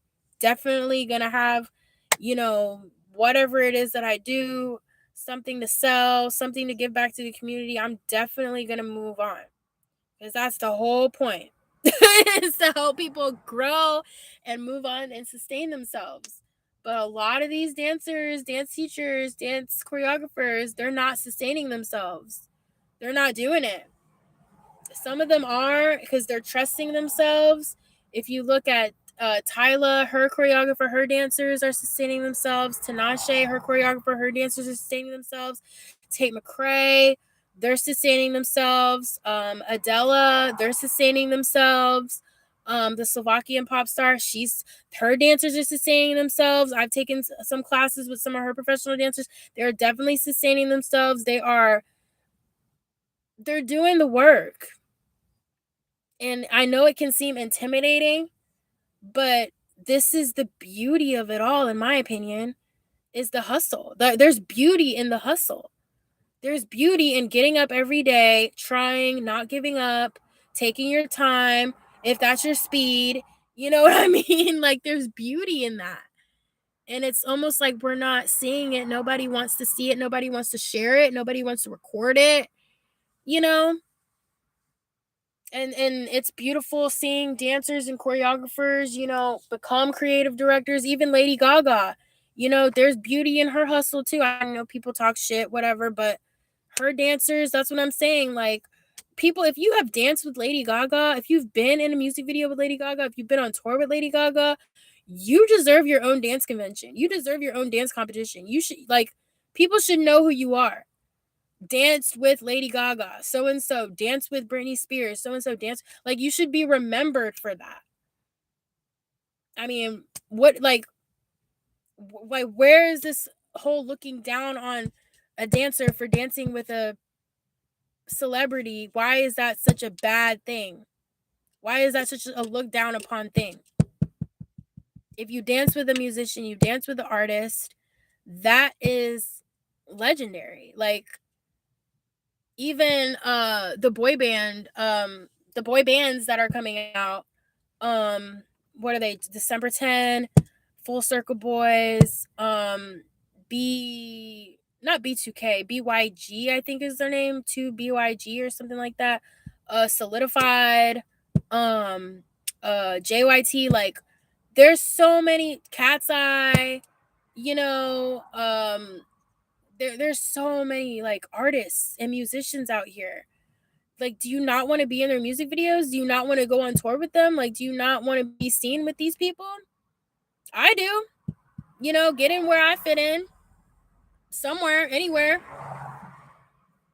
I do. I want to go.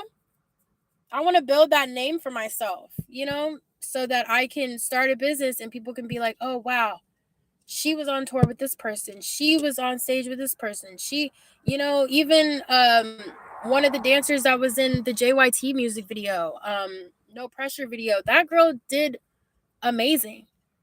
Dancer. She was beautiful. That's what I'm saying. Like those little things can add up over time.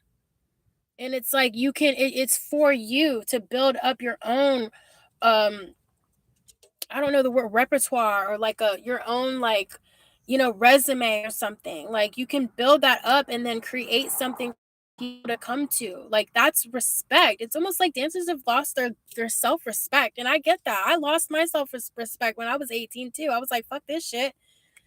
I didn't know. But if you know and you're in the industry and you're around it, it's like, come on now. You're supposed to do better. You're supposed to, you know, create something for the community to do. You know?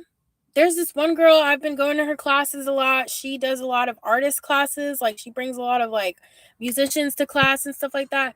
She's becoming a creative director. You know, she's starting to direct. She's starting to, you know, put a lot of dancers in music videos and, you know, teaming up with artists. Bella Ciani, I think is her name, the Latina artist. You know, I was thinking about this the other day. Shakira has had a chokehold on us, y'all.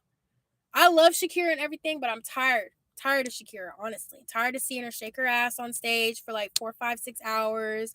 Where are the other Latinas at? Okay, where are the other Latina artists? Okay, there's Shakira has had a chokehold on us for the past damn near 20, 30 years at this point. I've been listening to Shakira since I was little. I'm half Latina. I have been singing songs by Shakira since I was a kid. Okay? Shakira and what's that lady's name? They're all the same. That's what I'm saying. They're all the same. Nobody like stands out, you know. But Bella Ciani, she stands out to me because she's not your average looking Latina. She doesn't look like your average Latina. She just looks like a white girl, but she is Latina. And I feel like we need different shades of Latinas in the industry. That's how I feel. We should have the brown Latinas. We should have the white Latinas. We should have some blonde Latinas out there. We should have some I mean the Afro Latinos they've been singing like Cardi B's and stuff like that. Like we've been had that, but I feel like we're missing that the other range of Latinas. We need to see the different shades of Spanish women because I feel like Rosalia is the only one that we see from Spain, you know, and she's doing her thing or whatever, but it's like she's missing that freshness. It's like she's not fresh. Bella Ciani is more fresh. She's younger. She doesn't have that conventional look. She looks different, but she's a little bit more um cultured. Like she just seems a little bit more like trendy. You know what I mean? Like more culture. Like she understands like the pop culture and the Hispanic and the Latina culture as well. It's like we're missing that. I'm tired of seeing Latinas, you know, like Shakira has been doing that indigenous Afro dance that she does on stage. She's been doing that for forever. And I know she's like representing or whatever, but it's like all Latinas don't dance like that. All Latinas don't dance like that. Okay. Some Latinas are actually dance with shoes on. You know what I mean? Some Latinas dance with shoes on. Some Latina, like, that's what I'm saying. It's like, I want to see more like different range because as a dancer for me, even though I'm getting older, I do want to dance with different artists and different people. I do want to try to actually like, you know, be in music videos and be, you know, dancing with these people, but it's rough. It's really hard because I don't know where to begin. I don't know any creative directors and like I know a couple of choreographers, I know a couple of creative directors and it's kind of hard to navigate that especially if I can't afford to travel like how they can. But it's okay. I'm getting there. I'm getting there. You know, I mean, I feel like with Tyla and Tinashe, like the black girls, I want to dance with them, but it's hard because I can't afford to travel. I'm not in there with the agencies. So yeah, but this is my path. This is the path that I want to take. This is what I want to do. Um, you know, I like Gen Z. I like the music. I like the style. Gen Z, they love us. They love millennials. Like, we actually love each other. Gen X, like, we all love each other. Like, we should just like realize that and accept that and live in that and just stop trying to fight it. Like, stop trying to fight each other. Stop trying to be like, oh, you don't know nothing about this and you don't know nothing about. Yeah, we do. We do know. We know everything about that. We know about the music. We know about the fashion. We know about the culture. We actually do know. And it's a beautiful thing. And we can all be together. And we can do it together. Like, I don't know where all this like low vibrational shit came from. I don't know. But yeah, that's how I feel about that. Damn, that was a lot, but I had to get that off my chest because this shit is crazy. This is insane. It is crazy. It's fucking wild. And it makes me feel like I'm trying to find an entry point into the industry, but I haven't found it yet. I mean, obviously, Dancing at Millennium could be a good place to start, or any studio in LA. But if, like, for me, I'm looking for visibility, right? I'm looking for a way to be on TV. Like, I'm trying to like be in music videos. I want that. And it's just hard because I'm starting with nothing. I don't have what a lot of other people have, and it's requiring me to be a little bit more creative, which is why I'm happy that I lost my job this year. I got fired, fuck, in January, but I got a new job. Now I'm actually making money off of dance. I actually had to like go for it. So now I'm learning. I'm learning how to be like a creative entrepreneur, how to like be a little bit more creative, and you have to think in a different way. You have to be more strategic. Like, you just have to be in your own vibe, in your own like energy. And I'm just happy I came back to dance because I'm finally in my own energy. I'm finally around people, like minded people.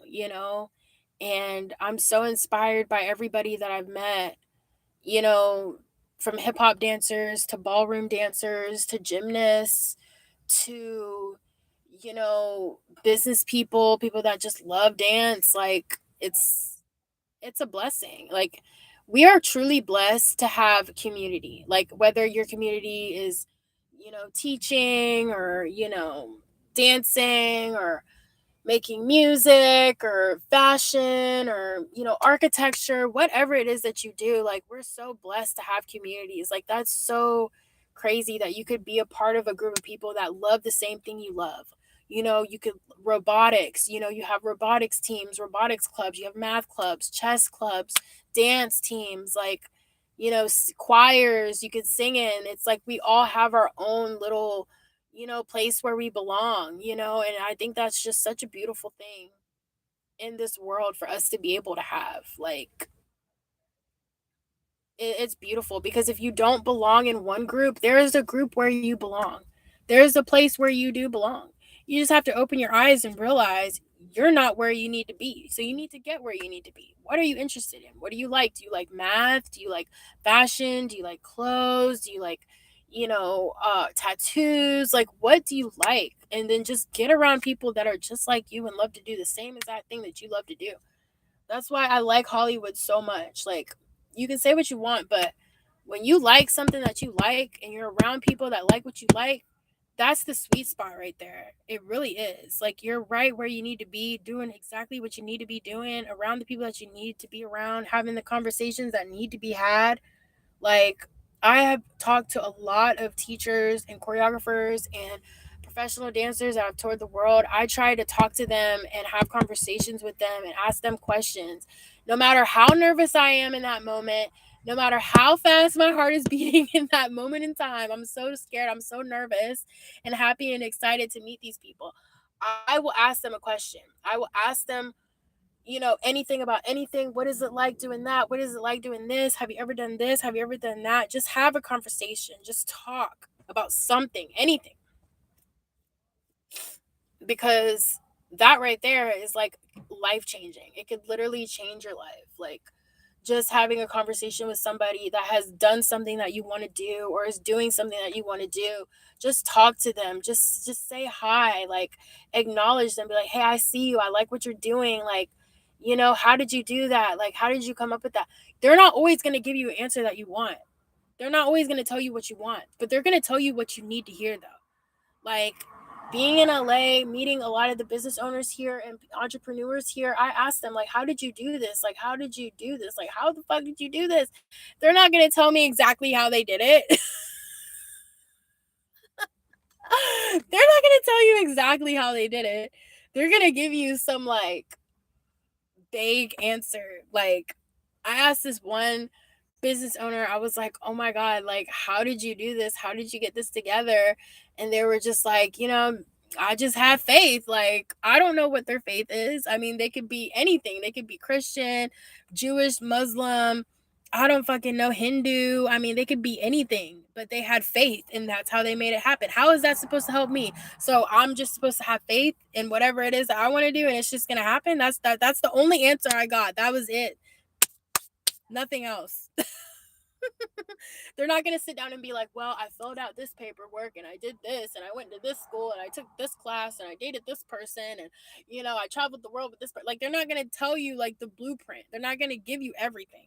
And, oh, my dad is this person and my aunt is this person, but then I met this person. Like, they're not going to tell you the whole thing.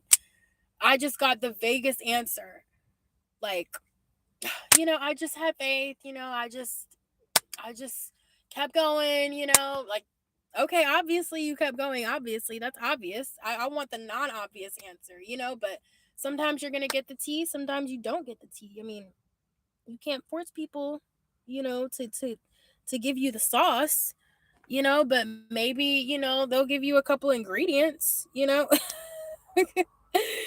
like, how did you do this? Like, well, I cut a tomato, put some salt here, put some pepper there, but they're not going to tell you how long they left it in the oven.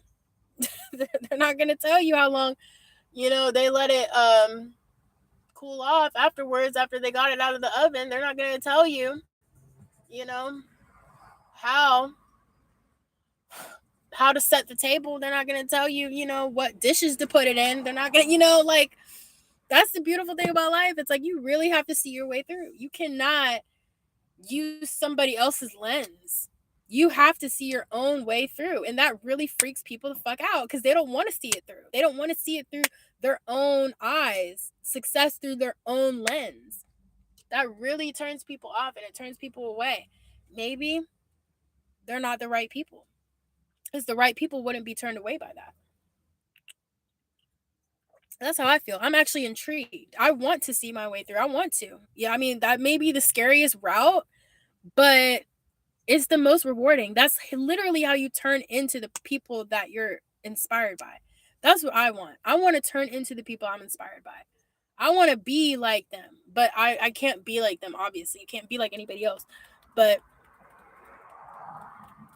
yeah, that's all I had to say about that. I have one more thing to talk about, and then I'm gonna end the live.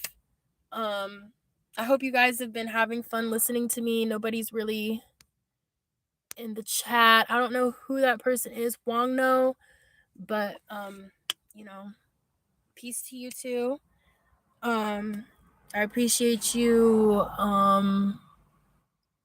being here.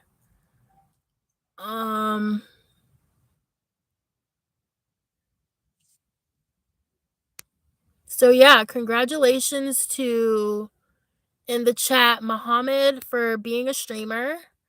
That's good. I hope that you achieve your dreams as a streamer. But the only thing about streaming is that when I see those clips pop up on my FYP of these streamers, they are so boring. Like they talk about the same thing over and over again. I'm a happy person. I try to stay positive. Yeah, I would always, pay for somebody else's meal. Like, I'm a positive person. Like, I love being happy. Like, they talk about the same thing over and over and over again. And I don't know where this is going with the streaming, but back in the day, if you were on TV like that all the time, this is what producers are for. Producers are there to like add some spice to the like the scenario or whatever, because if there's no producers there to come up with ideas for things for you to do, it's just the same thing over and over again. And it's like it's literally energy harvesting at that point. You're literally just wasting people's time, wasting people's energy, following you around all day, watching you all day, but you're not doing anything, you're not saying anything. Like, that's why like I'm enjoying the boxing matches are fun. I like that. Like, they're finally coming up with things for streamers to do. I like the boxing matches. Um, some of the brand deals that what's that girl's name? Yana, that she does. Those are pretty cool. I like when she sells like the clothes and the makeup and like the little things that she sells on TikTok shop. Like, that's cool, but you know, that used to be normal back in the day. QVC, selling things on TV. Okay, just dial 1-800-888-991-9191.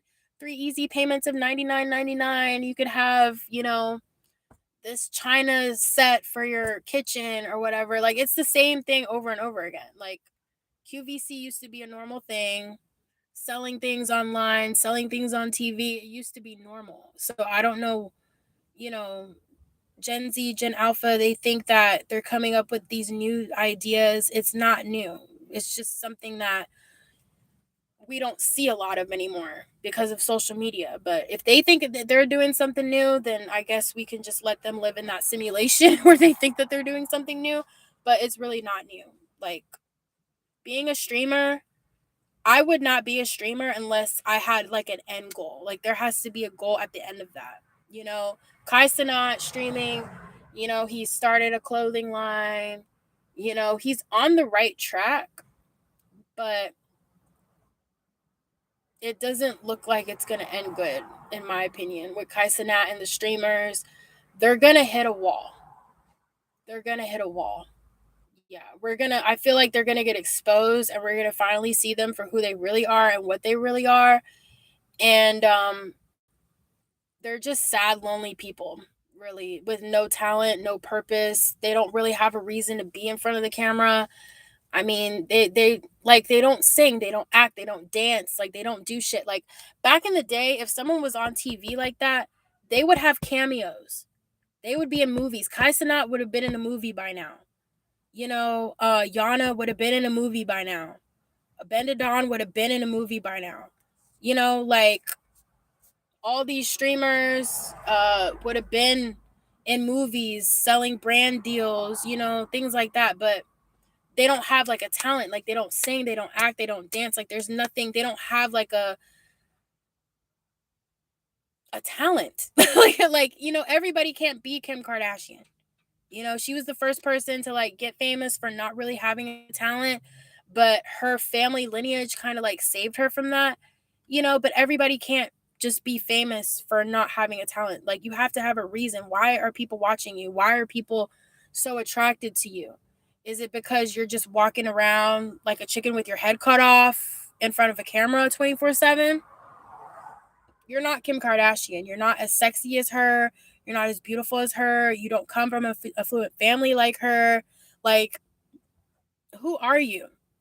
It's like you're trying to like drain other people's energy and drain other people's attention towards you for no reason. And that's the type of shit that people say is like selling your soul, you know, um that type of stupid shit, because you don't have a purpose, you don't have a reason, you don't have a talent, that you're clearly selling your soul. It's obvious. You're not good at anything. And yeah, I feel like this is like common knowledge, but nobody talks about it. So I'm talking about it. Like, if you want to stream, but there should be an end goal. What is the purpose? Do you want to eventually turn your stream into a TV show? Do you want to eventually be a movie director? Like, do you want to own a fashion house?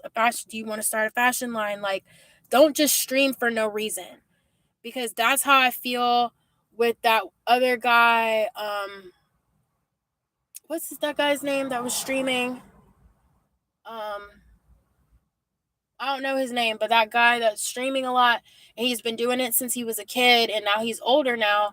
And that's the thing. Like, people want to say like, "Oh, I've been doing this since I was a kid." Okay, but just because you've been doing something since you were a kid doesn't mean that you're supposed to do it as an adult. Like, that's something that I had to think about, because it's like, yeah, I've been dancing since I was a kid, but I took a hiatus. I stopped. I gave up. I took a break. I tried other things. And then I came back to it. And now I'm like, okay, well, maybe I should do this. But some people stay on track their whole lives, and that's not even what they're supposed to be doing. It's like they're supposed to be doing something completely different. It's like, yeah, okay, you've been streaming since you were a kid, but what makes you think that you should still be streaming as an adult? You don't have an end goal. You don't have a purpose. What is the purpose? Do you want to create a production company? Do you want to hire artists? Do you want to create a platform for other people to come on and other people to share their talents? It's like, what is the end goal? There's no end goal. And that's something hard to navigate in your 20s, because everybody wants life to move so fast. Like, oh, yeah, do it now, but do it now. But why? Why do you have to do it now? What's the purpose? And that one streamer, I cannot think of his name, but I think it's the Muslim guy, the guy that was paying for that paid for Alabama Barker's Birkin. That guy that bought her a Birkin or whatever, and the whole time she had a boyfriend. That's what I'm saying. It's shit like that. When you stream shit like that, like, okay, you bought this girl a bag, but the whole time she had a boyfriend, that shows like you don't know who you are. You don't know your purpose. And I know people go live and they stream because they don't feel like they have a purpose. They don't feel like they have a reason to be here. But it's like, you have to eventually find it. Like, you weren't born to be a prostitute. You weren't born to just put your body online and sell your soul online. Like, that's not why you're here on this earth.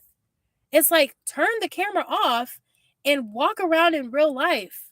Look around in real life, what you're supposed to be doing, where you're supposed to be going. Because that camera is not going to take you where you need to go.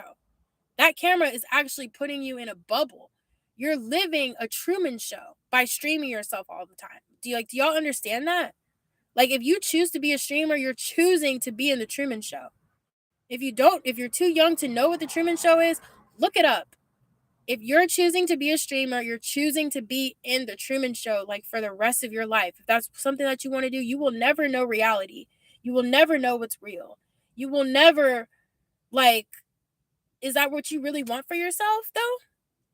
Gen Z, Gen Alpha, that's what y'all want. Y'all want to live in the Truman Show for your whole life. You never want to see the real world. You never want to experience real love. You never want to feel what real attention feels like when someone is actually paying attention to you.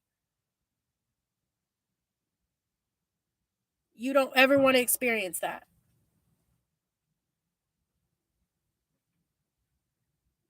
Everybody's not autistic. Everybody doesn't have a mental illness. Everybody's not struggling like that. Some people are just normal. And it's sad that we're getting to a place in society where people are afraid of having, like, normal attention on them. Someone watching you, someone paying attention to you gives you so much anxiety and discomfort. But you want to sit in front of a camera all day, and someone looking at you through the lens of a camera makes you feel comfortable, but someone looking at you through their own two eyes makes you feel uncomfortable. That's a problem. That is a mental illness. And people with mental illnesses do not need to be on TV.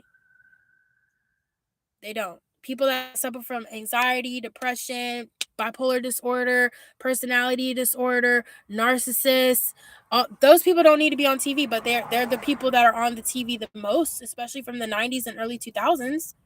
But now that Gen Z is starting to take over, it's starting to divide. You're starting to see the people that actually want to, be broadcasted all over the world, people that actually want to make the money, people that actually want to sing and they want to dance and they want to perform and they want to travel, people that want to be seen.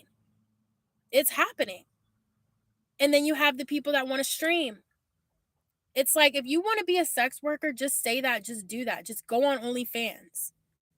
It's pretty obvious. If you just want to stream all day and you want people to look at you like that all day, that's basically the pipeline into sex work. That's what you want. Because that's what I think about with, these streamers and everything like that.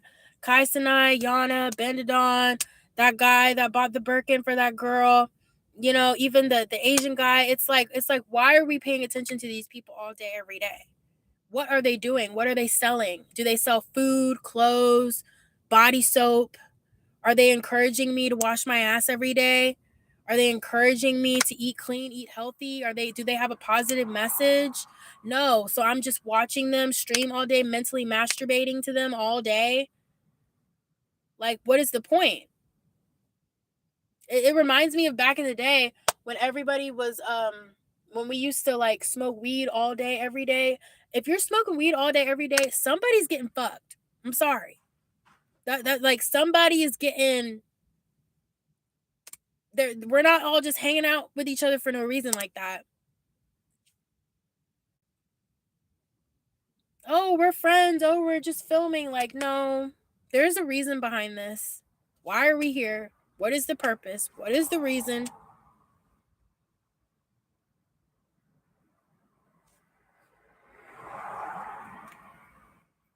Not a lot of work is getting done. It seems to only be for like a waste of time, for a good time, but it's not lasting. It's not lasting. And if it is lasting, it's some weird shit's going on in the background. Like, there has to be a reason, there has to be a purpose. It's too much lust. It's too much lust, man. Too many people want to fuck. It's sad. It's like, why does everybody want to? It's fucked up. It's so fucked up. It's like, you think we're moving forward, but it's like we're moving backwards, man. This streaming stuff is just a waste of time. It's like, now when I see a clip of a streamer on my FYP, I just delete it. Like, you can delete it off your FYP. You can manage the shit that pops up on your shit on social media.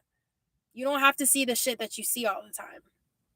Like, you can literally go in and pick and choose the shit that pops up on your shit. But no, people don't want to learn how to do that. They don't want to learn how to manage their FYP. They don't want to learn how to manage the clips that pop up on their shit. I see that clip pop up, I delete it, I make it go away, boom, it's gone. It's like I never saw it. It's like it never happened. Y'all know y'all can do that, right? That's what I'm saying. It's like the older generation. I was there too. I remember in 2016, I didn't want to learn how to use Instagram.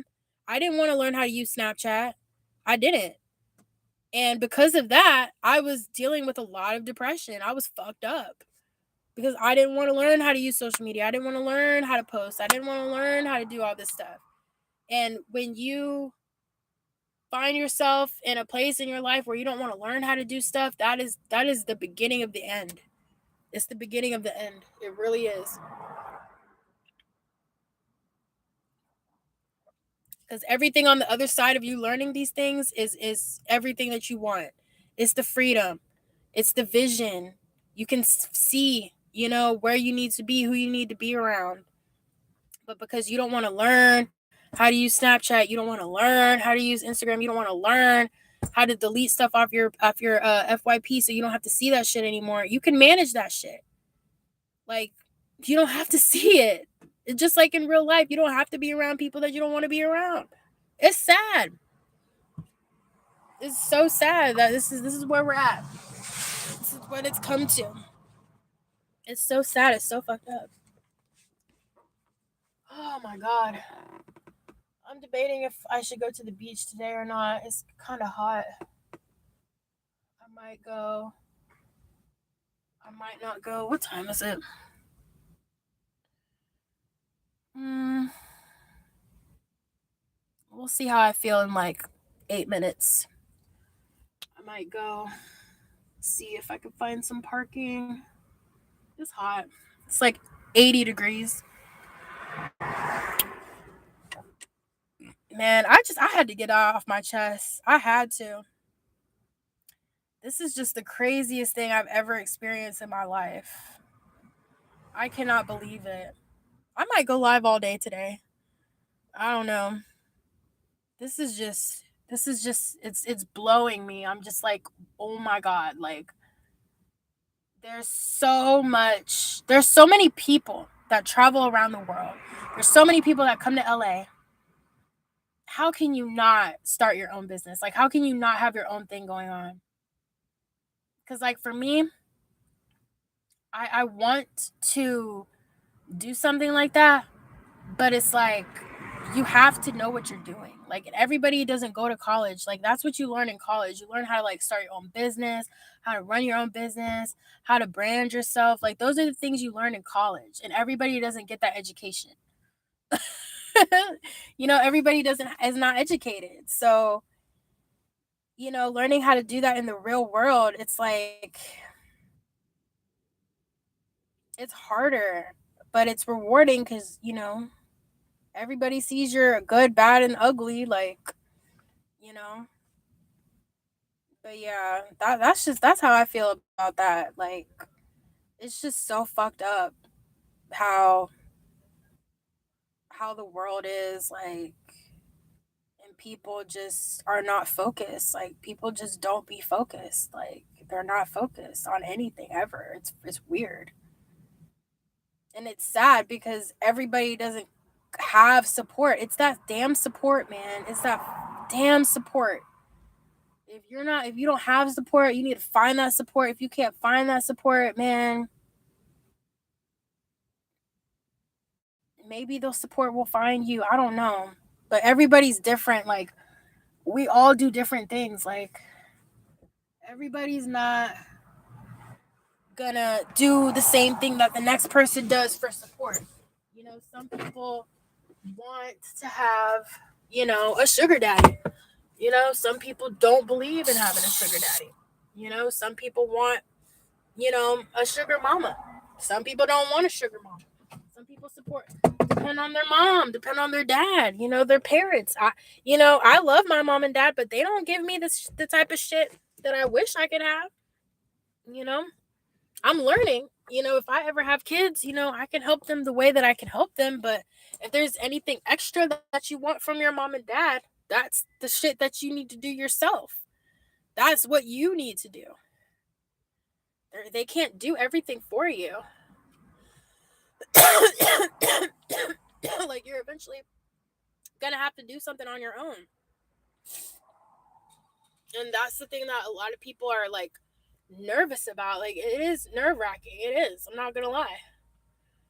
But it's just like you gotta get up and you gotta go sometime. Someday, some way.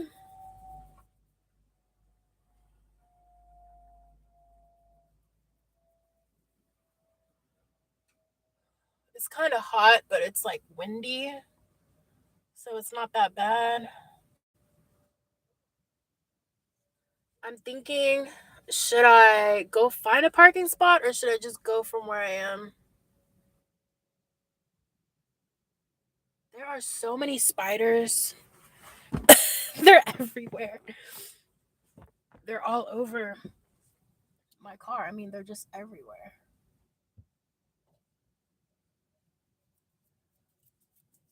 There's like dead spiders, alive spiders, baby spiders, big spiders, small spiders. Like, I love spiders. Spiders are probably one of my favorite animals. I like spiders because they have 8 legs and they also have 8 eyes. Like, if I had 8 eyes and 8 legs, oh my god, I would never go hungry. Like, that's the thing about spiders, they always eat. They always eat. And that's leading me to my next topic about kids in dance class, because the teachers in dance class, when there's like a lot of kids, are like, oh my god, do y'all see the kids? The kids are eating. The kids are just doing so good. The kids are doing so well. And I'm just like, okay, we know that the kids do good. We know the kids are eating. We know the kids are doing good. We know the kids are, they have so much energy and they're just so awesome. Okay, we know that. It's like, I know we have to pay attention to the kids and we have to, for the kids, but it's like, I get tired of paying attention to the kids. I really do. Because it's like, we know the kids are eating. We know the kids do good. We know the kids can dance. We know the kids have energy. We know. What about the adults? What about the grown people? Like, grown people need space to move. You get older, your body gets bigger, your wingspan gets larger, your body circumference gets bigger. You need space to dance. And we keep dancing in these spaces with these little kids. You don't want to hit them, you don't want to kick them, you don't want to, do too much or whatever. But it's like, if the kids are in the way, the kids are in the way. Like, get the kids out of the fucking way. Like, can the adults have some space too? Like, can the adults dance as well? Like, these kids are so little, they're so small, you don't want to hurt them or whatever, but it's like, damn, like, I need my space too. Like, fuck. The kids are always eating. The kids are always going to do good because they're happy and they're excited and they're young and they're limber, like, they're kids. That they're supposed to have energy. But when you get older, that shit matters too. Like, why doesn't anybody give a fuck about the adult dancers? It's so fucked up. Like, nobody cares about the adult dancers. Like, nobody gives a fuck. And like, I'm dancing in these classes with these fucking kids and the kids get all the goddamn attention. I'm like, what the fuck? Like, what about the older kids? Like, especially the guys, like the guys don't barely get any attention. The grown people barely. It's like you start off as an artist as a kid and it's cute. It's cute. It's fun. It's cuddly. Then you get older and then people want to like demonize you. It's like, oh my God, you're grown and you're still dancing and acting and singing. Like, you still want to do that? You still want, like, yes, I do. And I need space to do it in the studio. Like, I need a place to go. Like, it's like we're failing our own community by not giving each other a place to grow, a place to keep dancing, a place to keep expressing ourselves. Like, we need space as grown adult people. We need space. And dancing with the kids, it's fun. I'm not knocking it, but it's like, I need some space, damn it. These kids are always in the fucking way. And there's nothing wrong with that, but it's like, come on now. And that is also something that kind of encourages the sexual predators as well. Always mixing the kids and the adults all the time. The kids and the adults don't always need to be mixed together all the time. Okay? It's better for the kids to be kids and to be around kids and kids their own age so they can grow together. So when you are in a room with a bunch of adult dancers, they've been dancing together since they were like 10, 12 years old. They've been dancing together since they were like 8, 9, 10, 12 years old. And that's beautiful. And for some reason, it's like in the community, it's like we don't want to see that growth. They don't want to see that full circle moment. They don't want to see it. It's like, why don't you want to see it? Why don't you want to encourage that? What does that say about you? You don't want to see it?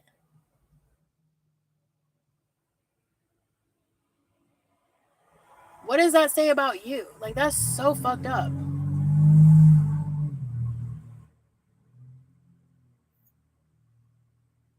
Why don't you want people to come back? Why don't you want to see them 10 years later again? That's not a community. A community wants to see people grow. A community wants to see people again. They want to. And for some reason, in the dance community, certain people don't want to be seen again. They don't want to see you again. They don't want to acknowledge you. They don't want to even remember that you were there. I mean, it really hurts. Like, when I think about my hometown studio and my dance teacher that's still dancing to this day, we don't speak. We don't talk to each other. She doesn't want to see my face again. She doesn't want to see me again.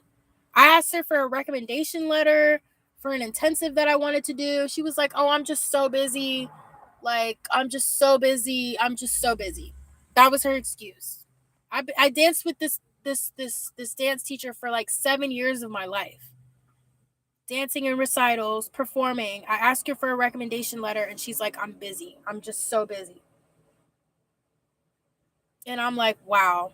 And of course, I think to myself, is it because I'm black? If I was white, would she be more supportive? If I was white, would she have supported me more when I was a kid? Like, I don't know. These are the things that go through my head. Like, why? And I don't know, because I'm not a dance teacher, like officially a dance teacher, but it's like, if I have students that want to keep dancing, that want to keep going, and they ask me for a recommendation letter or they ask me for something, I would definitely be more than happy to do it. I would be more than happy to do it. But the fact that, you know, you could love to do something so much, dance, sing, act, whatever, and you're part of a community where the teachers, the instructors, the business owners, they don't care about you, they don't want to see you again. You got to get in where you fit in. You got to find where you belong. You got to find a space where people do want to see you again, where people do want to see you grow. They want to see you again. They want you to go perform, and they want you to come back and teach. They want to see you again. That's like the biggest thing in the entertainment industry, is we put so much bad juju on each other. And you wonder why, these actors and people from Hollywood, from kids shows and things that you used to enjoy when you were younger, and then you get older and you see that they became homeless, and they got run over by a car, or they're living under a bridge. That's that bad juju I'm talking about. It's like, why is it that you see somebody on set one day, and then the next day, you hear about them living under a bridge somewhere, eating out of a trash can? Why? Why are you putting out so much negative energy on each other like that? To where you don't want to see each other again. You don't want to see each other thrive. You don't want to see that person, you know, be happy. It's sad. I mean, it's kind of scary. Like, when I think about it, I'm like, that's kind of fucked. That's really fucked up.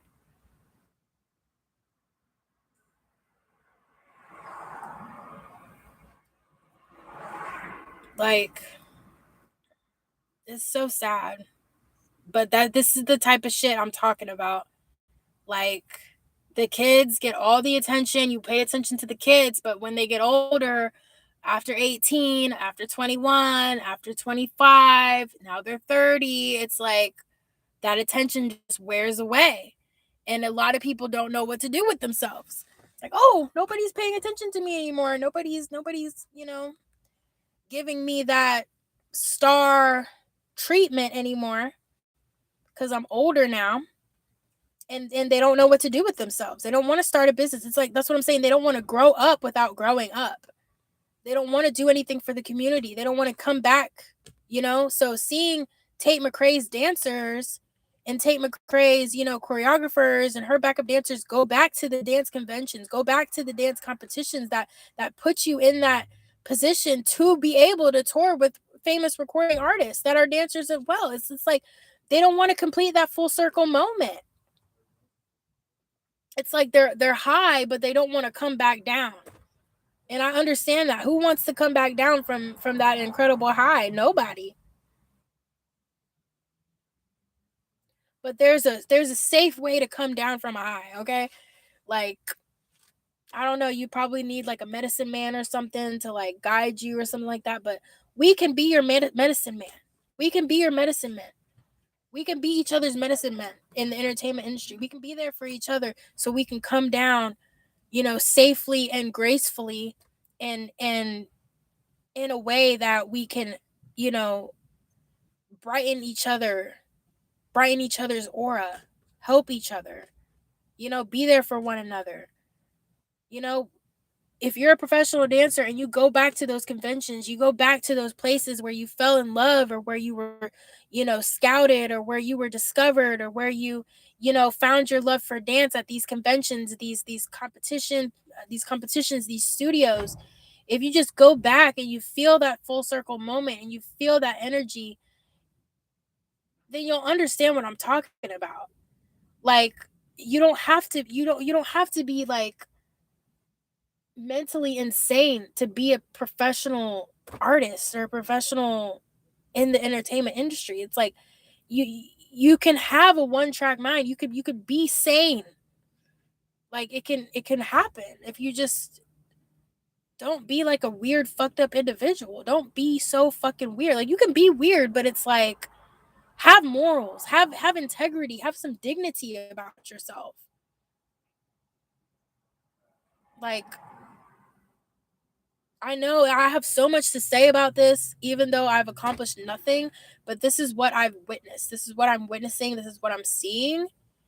And I'm just like, damn, like, there's nothing worse than to see a talented person drown themselves in alcohol, drown themselves in drugs, just not believe in themselves. Like, that's just the saddest thing that you could experience. And I'm seeing it. I'm seeing it happen with these dancers, you know? And there's nothing wrong with getting fucked up as long as you're balancing it out with like a business or money or something that you're doing on the side, something that you're doing for yourself. Because artists are the most used and abused people on this planet. People that are creative, people that see things differently, are really taken advantage of in this world. And if you don't have some dignity about yourself, know your worth, actually get up every day and try, yeah, it's like your gift definitely goes to waste. It goes to waste. We will never see how great you are. That's why I love the fact that Tate McRae's dancers are going back to the conventions. They're judging, they're teaching, they're coming back to the dance community. It's like, you need to be grounded. To be a dancer is to be grounded. Your feet are on the floor. Like, you're grounded. Like, you have to know where you are, who you are, the moves that you're doing to dance. Like, you can't just be a dancer and never know where you are or who you are ever. Like, just be completely disoriented. That's not a dancer. Real dancers are balanced. They have strength. They're flexible. They're stable. They're clear minded, clear headed, and they're trustworthy. No, like, who wants to work with an artist that's all over the fucking place? Like, it's not the 90s anymore. That was popular in the 90s, to be fucked up and not know where you are, what you're doing, on some Jim Carrey type shit. Like, that was popular back then. But now people want to be grounded now. People want to be conscious now. People want to know what the fuck is going on. I think that's why streaming is so like popular now, because people actually want to know what the fuck is going on. When they step out of their house and they're walking around outside, and people want to know what the fuck is going on, so they're streaming and they're recording themselves. They want to know what the fuck is going on. It's not the 90s anymore. That was popular in the 90s, to be fucked up and don't know where you are, what you're doing, or whatever. Like, that was popular back then. Now we're facing our fears now. People are more sober now than they've ever been. I mean, I never thought I would live to see the day that non-alcoholic beer is being sold. I go to the store and I see beer on sale, but 0% alcohol. So it's basically like soda. Like, the beer is like soda now. Like, flavored Heineken, orange flavored Heineken with zero alcohol. It's basically Fanta at that point. It's basically an orange Fanta at that point. Zero sugar. Like, I've never seen this. People are not getting fucked up like how they used to get fucked up anymore. People want to remember now. People want to be clear-headed, clear-minded now. People actually want to know what the fuck is going on now. So how are you a dancer and you still want to be fucked up. You still don't want to know where you are. You still don't want to know what you're doing or where you are or where you're going or how you're getting there or how you're getting back. You still want to be up in the air. It's not the 90s anymore. Like, that era is over. Now people want to know where they are. They want to know what they're doing. They want to know who they're working with. They want to know how they look. They want to know, like, times are just changing now. And it's like people just don't want to realize that, and they don't want to accept it. But if anybody can do it, I think Gen Z can do it. And I definitely think Gen Alpha can definitely do it. But me as a millennial, I'm definitely going to turn up. That's just how I am. And I don't need to be fucked up to do it. But I'm definitely going to have a good time in my own energy. And if you want to talk shit, you want to be like, oh, that's cringe. Okay, let it be cringe. Because cringe is actually normal life. Cringe is actually like normal life. Regular life is supposed to be cringe.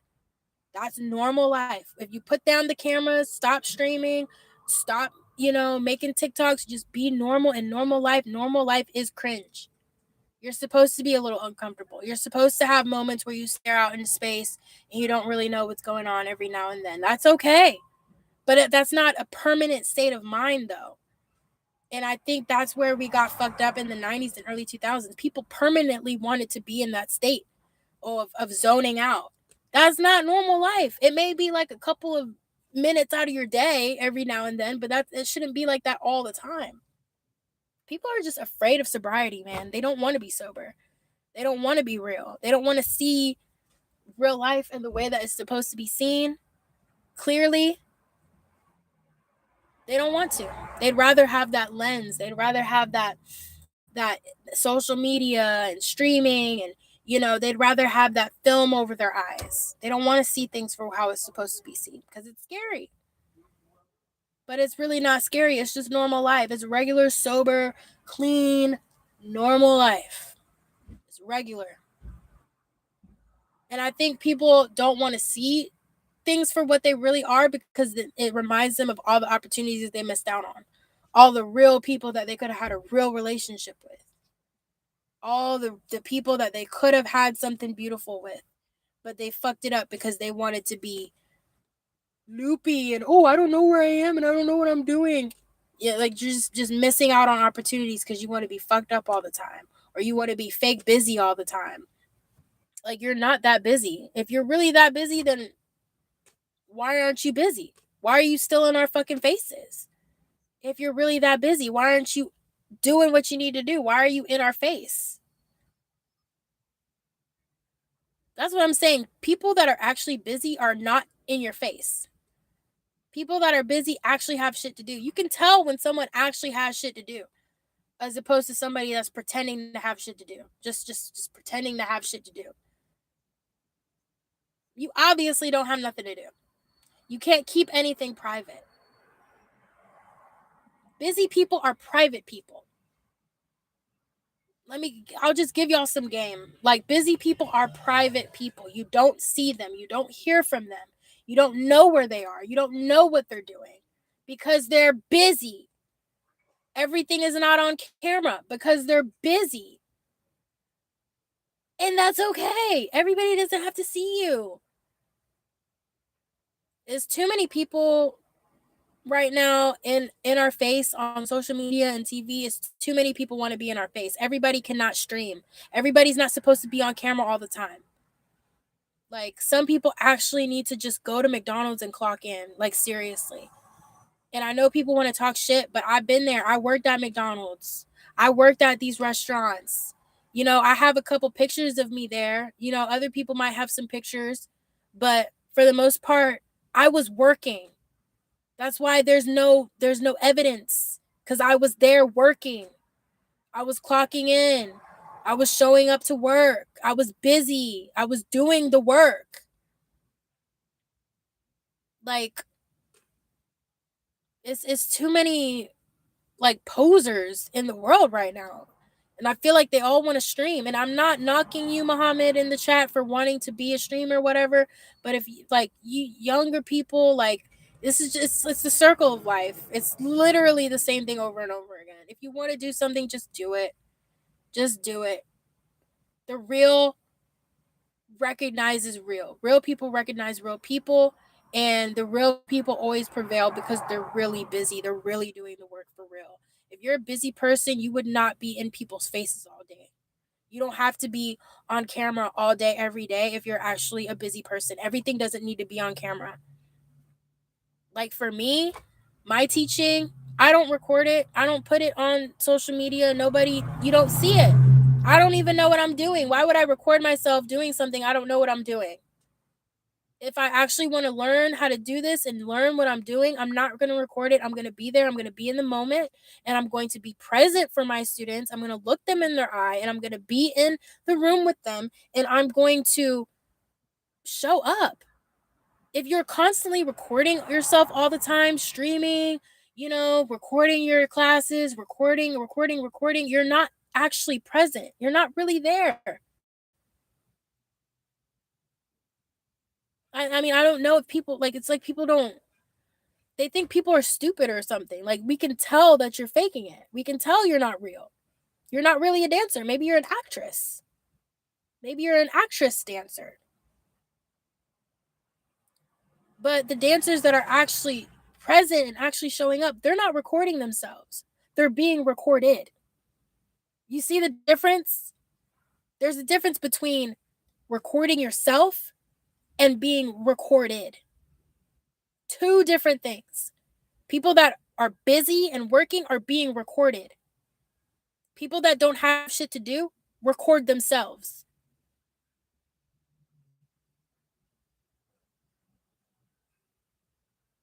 I'm gonna just leave that right there. Let me see what time it is, if I'm gonna go to the beach or not. Oh my god, if I go, I'm gonna lose this parking spot and I'm never gonna get it back.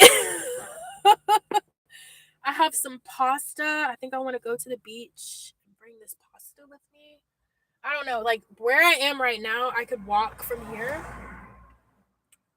or I could go to a closer parking spot that may or may not be there.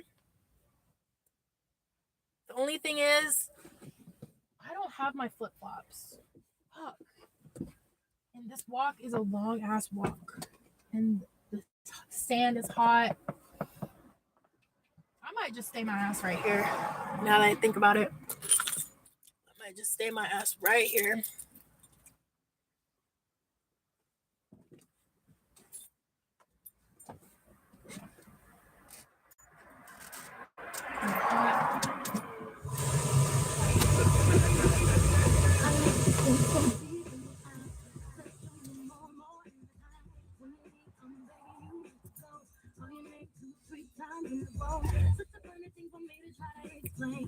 Can y'all hear that music?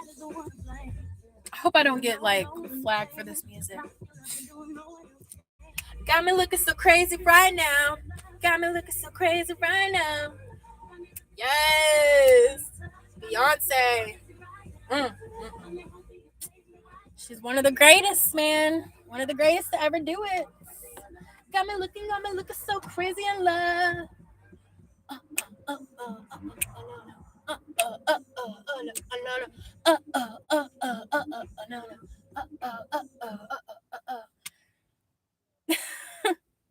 Yes, Beyonce. I love Beyonce because you can tell when an artist has been inspired by Beyonce. You can tell. Like the way she sings, the way she dances, the way she owns the stage. I mean, just the ultimate showgirl. Like the best showgirl I think I've ever seen in my life. One of the greatest, for sure. Dancer, singer, songwriter, all of that. I mean, just the greatest. The greatest.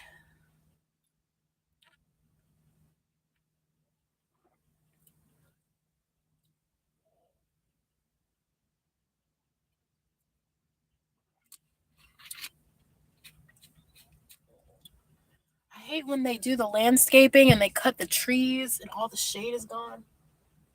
It's like, what the fuck? Where am I supposed to sit under the shade now. There's no shade. All the shade is gone.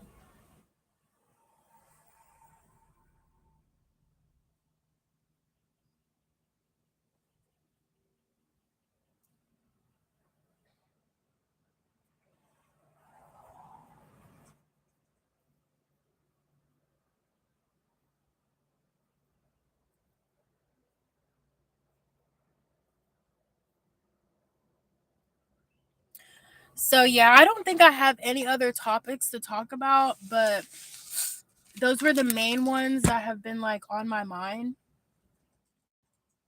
Like there's nothing wrong with dancing with the kids, but I feel like the best way to make friends is to dance with the kids because then you understand like the effort and the hard work that goes into dance and you can see it and just being there in the moment and you could realize like, oh, okay.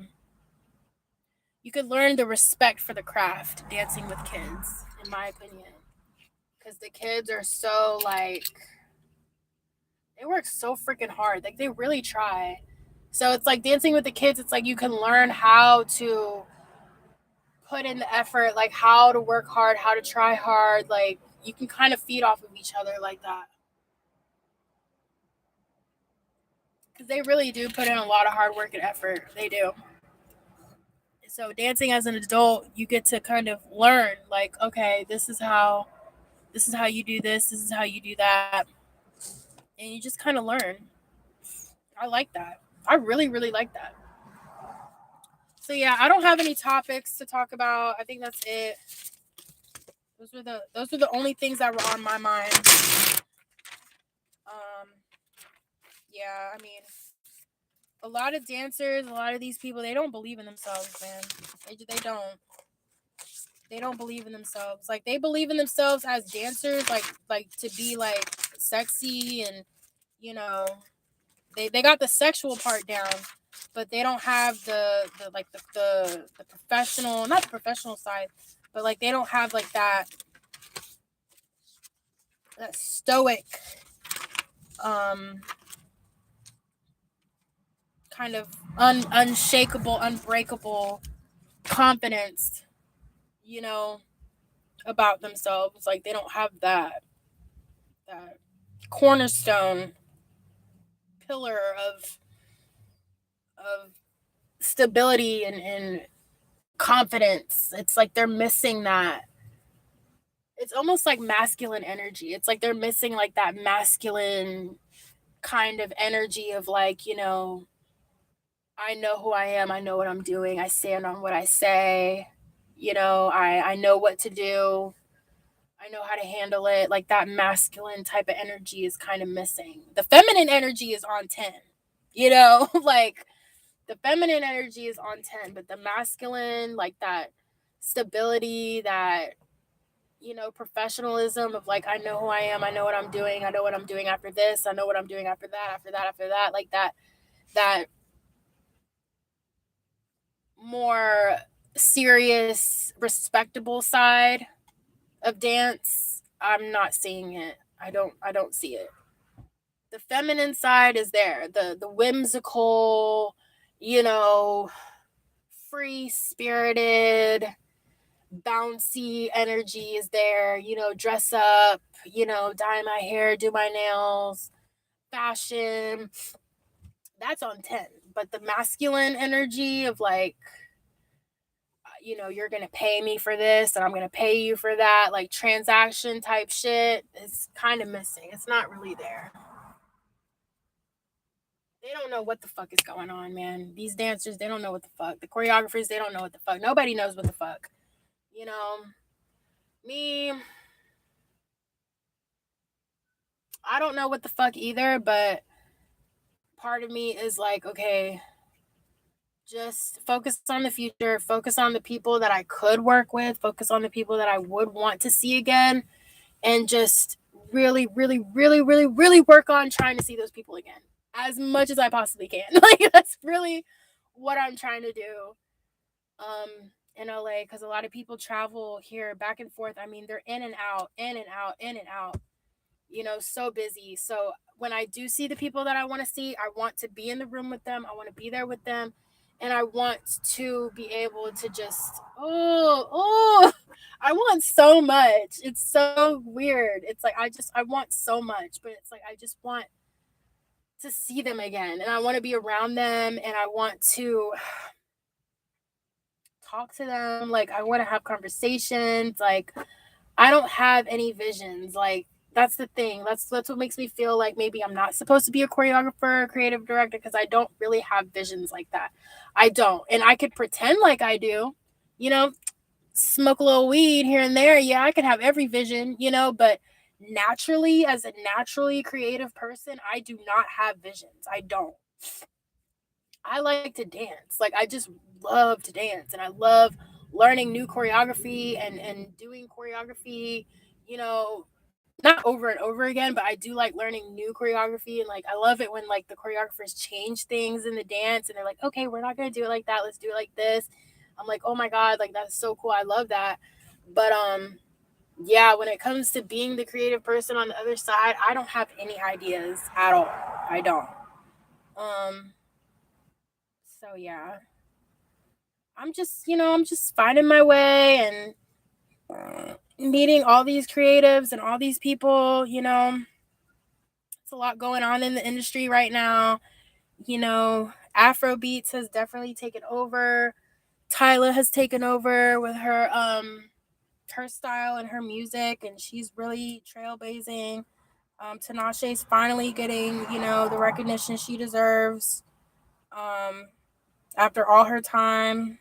But Tinashe is pretty questionable in my opinion too. Like, she's a great pop star, but she's not. She doesn't have. You can tell that she's not really. I don't know. I don't want to say that she's not black enough, but she's definitely not. She definitely doesn't have that black girl magic. Tinashe is not Beyonce. Even though their names sound similar, Tinashe is not Beyonce. She doesn't have that soul. She doesn't have that black girl magic soulfulness about her. Beyonce's from the South. She has that soul. That gospel background. That black Baptist church background. Like all of Beyonce's songs sound like a gospel song, in my opinion. Tinashe is more on the pop side. It doesn't really sound like her songs are really about anything. There's no, like, the choruses don't really like stick with me, but her dancing is just amazing. I love the way Tinashe dances. I do. I love the way she dances. I love her dancers. Like, her music is definitely dance music. Beyonce is more on the soulful side. I listen to Beyonce, if I'm missing a boy or if I'm thinking about my man or something. Tinashe is what I'll play if I want to forget my man. If I don't want to, if I want to, if I want to forget my man. It's like everybody has their own, like, you know, their own place that they fit in the music. So yeah, it is what it is. That's all I wanted to talk about today. I woke up feeling like, you know, I just wanted to talk about these things because, I mean, I'm shocked. Like, I'm just so appalled at the things that I'm witnessing and things that I'm seeing in the dance world and the dance industry. Like, it's really fucked up. Like, everybody doesn't get the attention that they want or the attention that they deserve. Everybody's not a winner. Some people win competitions, some people don't win competitions, and it seems like the dancers that are winning, they're not. It's like they win and we never see them again. I know, like, what is up with that? What is up with dancers winning competitions, winning awards, being top this, top that, and then you never see them again? Like, what's up with that? Is it the parents? Because everybody doesn't want their child to be in entertainment. Some people want their kids to go to college, get a degree in something that actually makes sense. Dance is not the main thing, but there are dancers I've met in LA where dance is their number one. Dance is their income. It's the way that they live, it's the way that they survive, and they let it be known. And it's kind of sexy, not gonna lie. It's pretty hot. It's pretty cool to see people that really depend on dance, and they're not ashamed or embarrassed to depend on dance. That is how they make their living, that's how they make their income, and they're not ashamed or embarrassed about it. And I think that's a beautiful thing. That I think the kids need to see that. That's what the kids need to see. They need to see grown dancers actually believing in themselves, actually starting those businesses, actually charging people. They need to see it happen, because since I came back from my dance hiatus and I've met all these entrepreneurs, seeing it happen has literally changed my life. It makes me feel like I can do it too. And that's what we need the kids to believe, that they can do it too.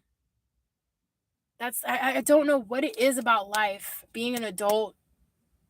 It's like, if you talk to kids about, oh my god, you need to pay these bills and you need to go to school and you need to work, and it's like you're not encouraging the kids. You're not making them think that they could do it too. Like, it's something about your perspective, the way you see things, the way that it's like you're not helping the kids by telling them, oh, you got to pay bills, and oh, you got to pay for this, and you got to pay for that, you do this, do that. It's like we're not focusing on the positive enough so that the kids can focus on the positive. If you're not focusing on the positive, the kids are not going to focus on the positive.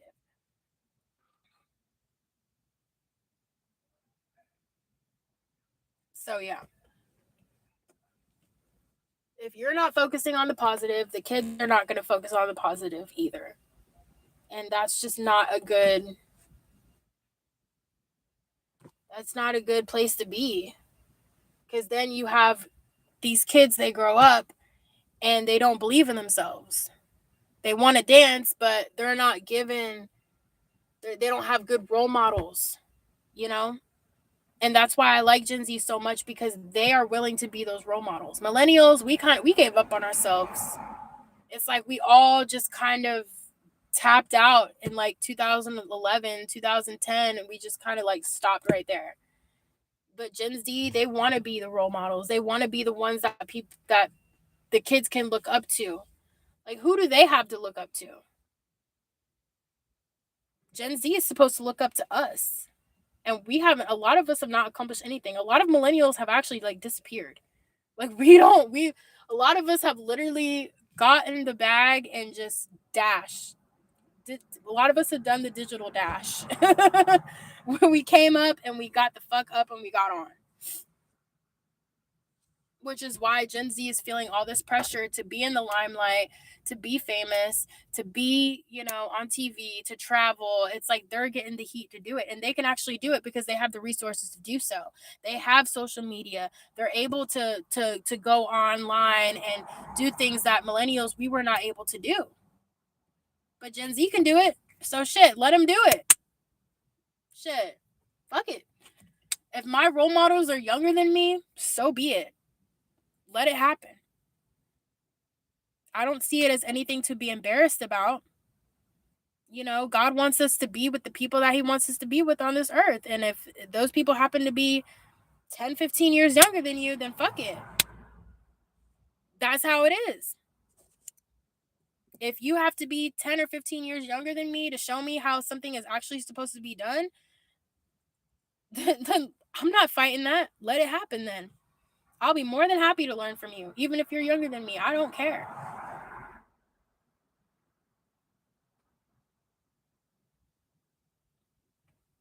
Age is really nothing but a number. After 18, anybody can get it. Anybody.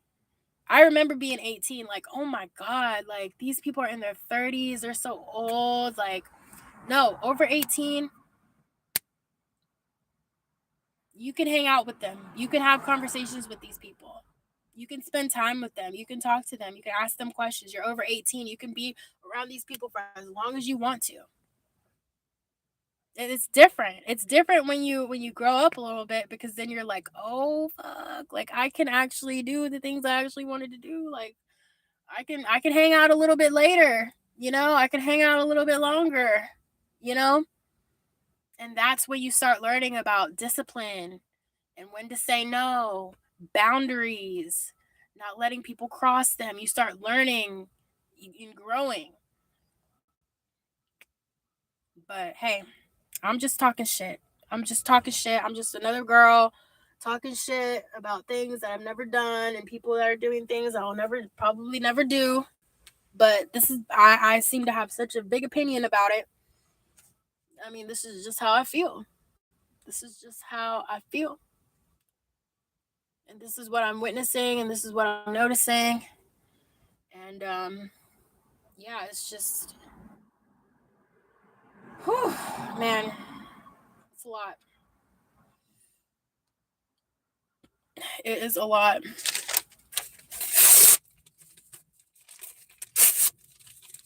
I don't know if I should go try to find a better parking spot or if I should just stay here and walk.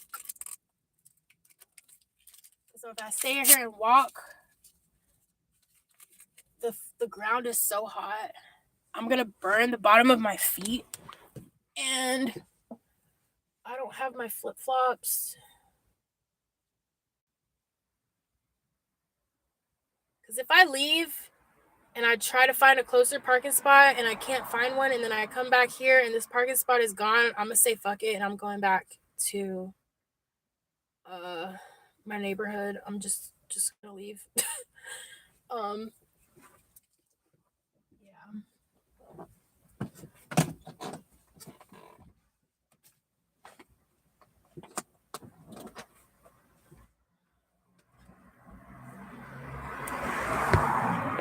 Let me see. It's like the middle of the afternoon right now. I cannot walk here to the beach. If I walk here to the beach, my feet are going to melt off the bottom of my foot. I'm not going to make it. It's too fucking hot. Let me see. I think I'm going to drive around for a little bit. Because if I drive around and I look for that parking spot and I don't find that parking spot, I'm just going to go back to the neighborhood and just, yeah.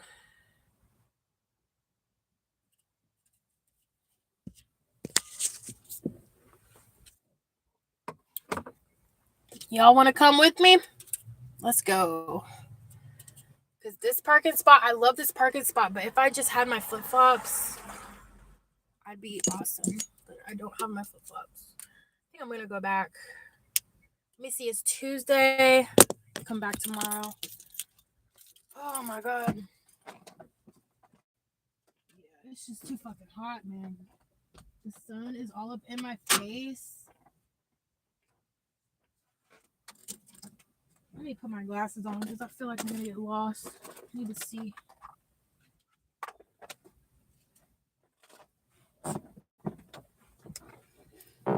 Let me see. Ooh. All right. I'm not ending the live. I'm going to take y'all with me. Let's see if there's any parking by the beach. Let's see.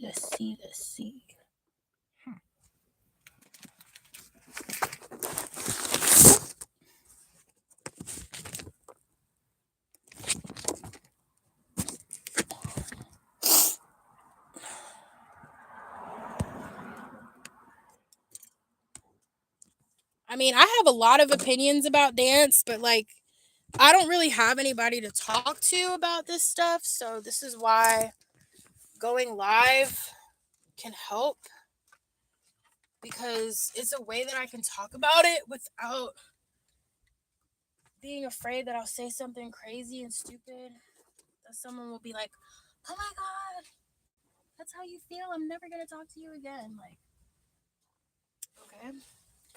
You can't say that because this is my channel. So, yeah.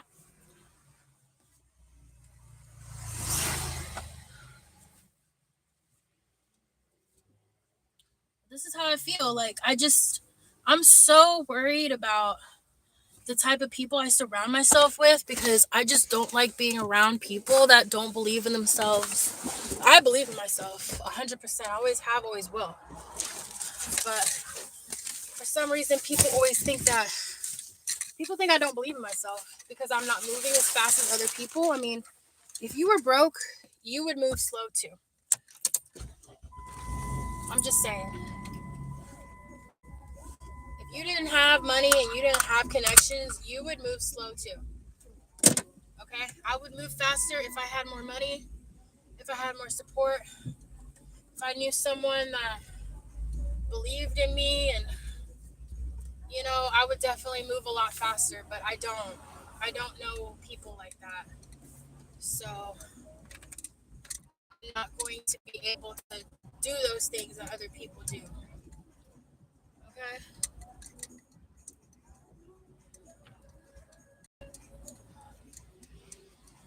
I'm a slow burner. Okay? I do things slowly. Even when I was in my 20s, like I wasn't dancing. Everything, my life was moving so slow. Like I was working, I was going out to the bars and the clubs. Like it was the slow life. It was the slow life of working, making money, meeting people in your community, going out to the clubs together. I used to work at a chicken restaurant and I used to go out with my coworker at the Mexican restaurant. And then I started working at the Mexican restaurant. Like, you know, in your 20s, you just kind of go with the flow. And that girl that I met at the chicken restaurant, I met her. She was having a fucking mental breakdown.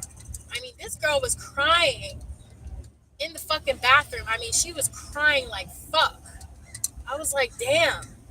Like, why is this girl crying? It was like that scene from Harry Potter, that ghost that lived in their bathroom at their school that was crying and crying and crying. That's how I met that girl. I mean, this girl was just crying in the bathroom, just crying like fuck.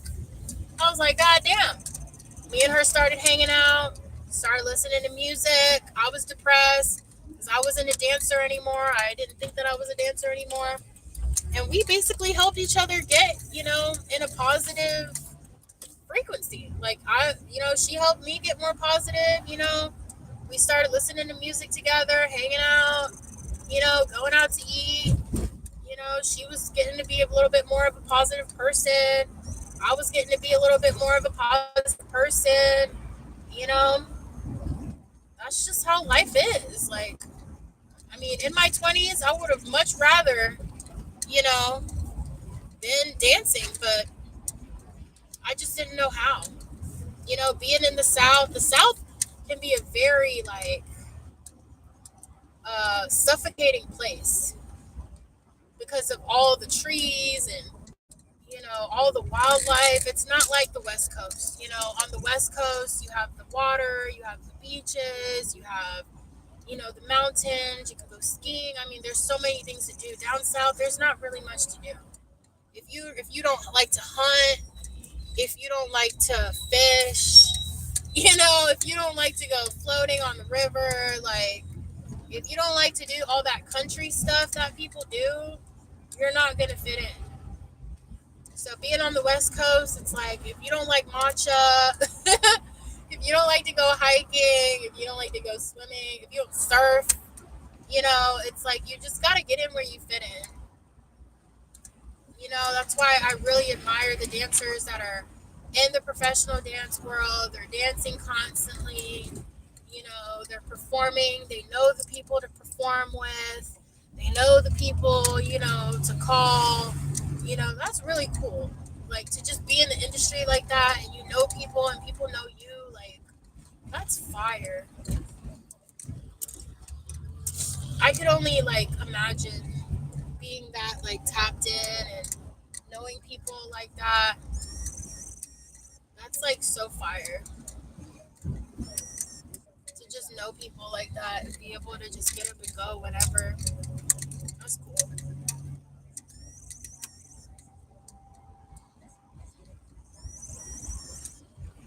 All right, it looks like there is some parking, so let's get a parking spot while there's still space and time to get a parking spot.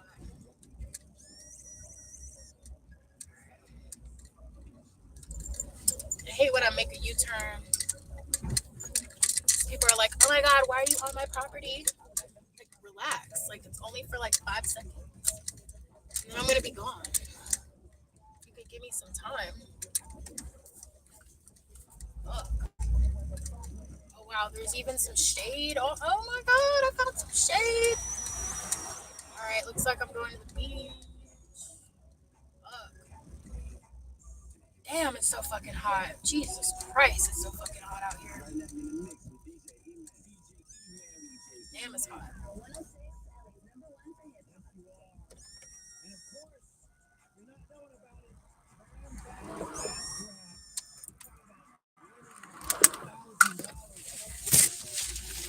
Ooh, it's hot. One thing I like about California, I could be out here, I could be naked like all year. It never gets cold. Damn, it's so fucking hot. Jesus Christ. God damn, it's so fucking hot. Whew. Oh my god. It is hot than a motherfucker. Whew, I'm happy I have my water. If I didn't have my water, oh my god, I'd be tripping right now.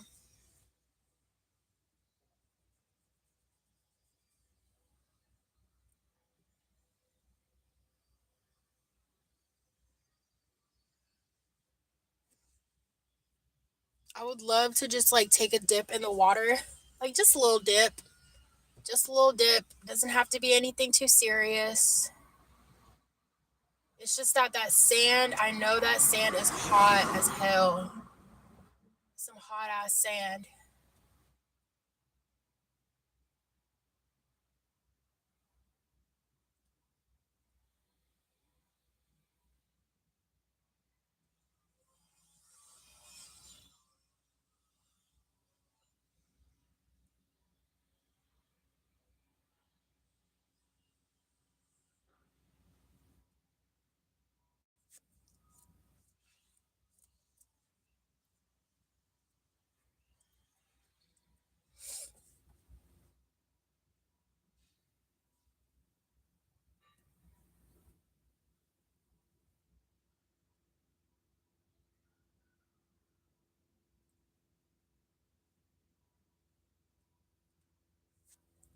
But I know when I get in that water, it's gonna be so cold. I'm gonna be like, oh my god, why am I here? I'm so cold.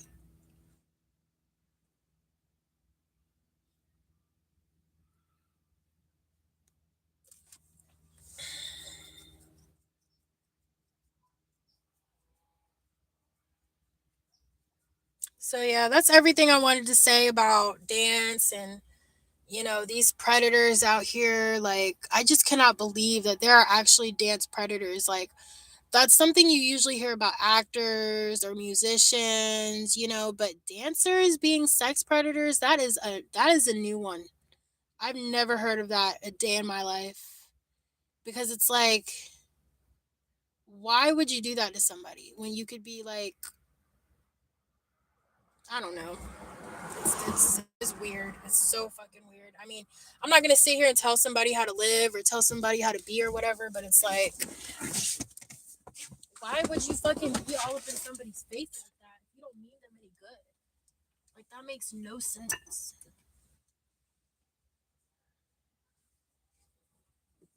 That makes no sense at all. It's just so fucked up.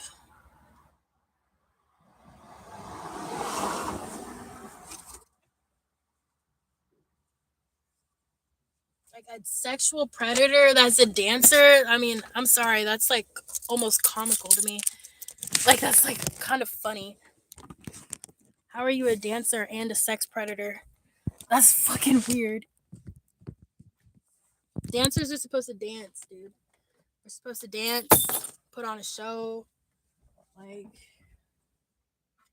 you should be moving your body so much you don't have time to violate anybody else. Like, how are you a dancer? How do you have time to sexually harass somebody as a dancer? Like, you should be dancing. Like, am I making any sense? Like, am I making sense here? Like, you shouldn't have any time to sexually harass somebody. That's fucking weird. I don't know. Make it make sense. Somebody make that shit make sense, because that shit not making no sense for me.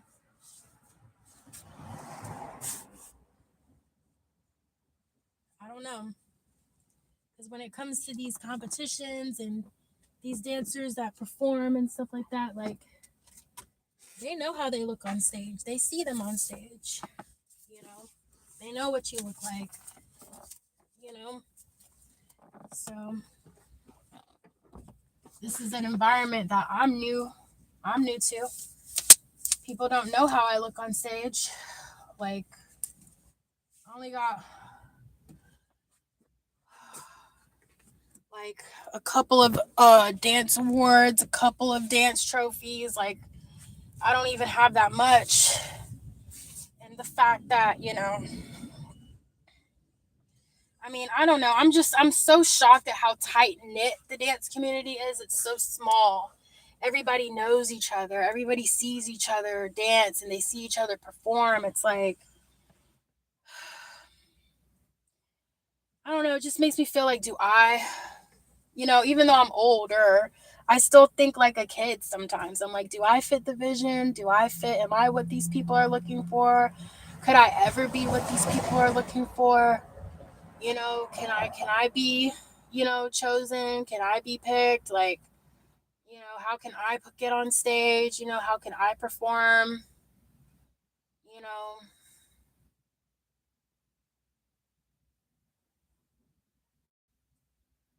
it's almost like that. Like, I just start thinking about that stuff. I'm like, can I be good enough to be on stage? Can I be good enough to, you know, be on video? I want to be on camera. You know, I'm going to work on that this fall. Like, September, October, November.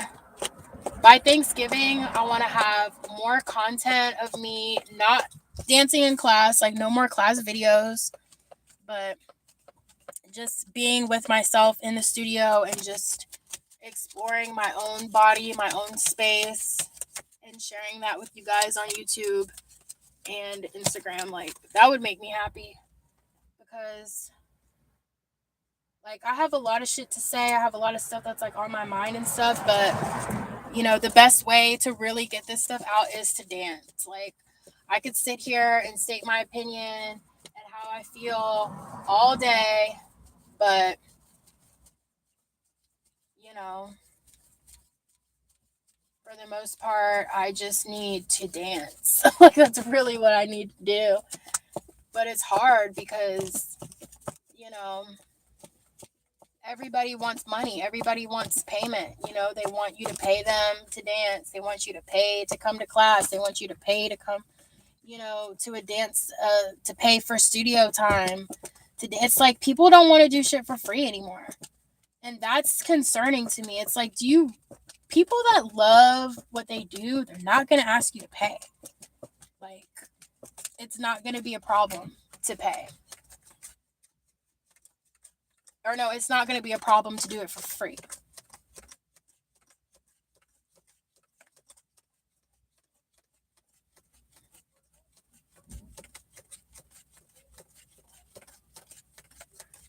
And that's the thing, like,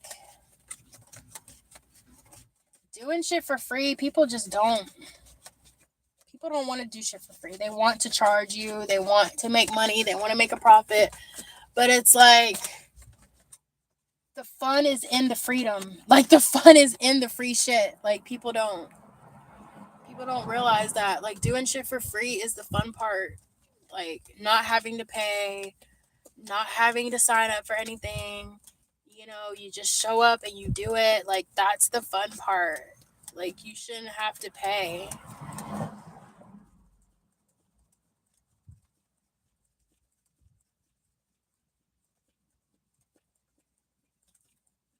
Because, like, I'm seeing all these programs, like, these people are charging, like, astronomical numbers. Like, these people are, like, rich as fuck, and they're paying for their kids, like, $20K a week, like, for programs, artist development, like, intensives. Like,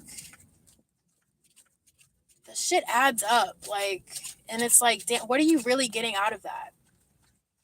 Like, you're not learning anything. They're just taking your money. They're stealing from you.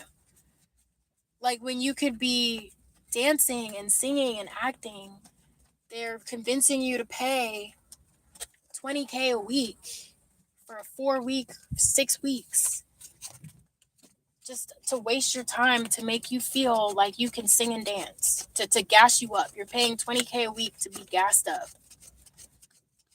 And it's okay, learn about the business, learn about the industry. But like, damn, you don't need to do all that extra shit. It's sad. I mean, that's where the self-worth and the self-value thing comes from, because you could go to college. College is like the equivalent to that shit, to those programs and those intensives. You could just go to college. Like, everything you want to learn, everything you're concerned about or worried about, they cover that shit in college. You can learn all that shit in college. It's like, people don't talk about this. They don't talk about it because game is not free. Like, free game comes out every now and then, but people don't talk about this shit. All that shit that you wonder about, all that shit that you want to learn, go to school. Pay for it. Because that is like, that's literally how you get that shit done. Get that shit done. Get it done. You don't want to go to school, get a job, work. But they don't want to work. People don't want to work. They want shit handed to them for free. They want to hang around those sexual predator type of people because sex is an easier payment than money, I guess. Why would I pay money when I could just sleep with you? No, I'm not good in bed, but we could pretend. Fuck that. Fuck that. Not you. Don't fuck you, but fuck that. Fuck that.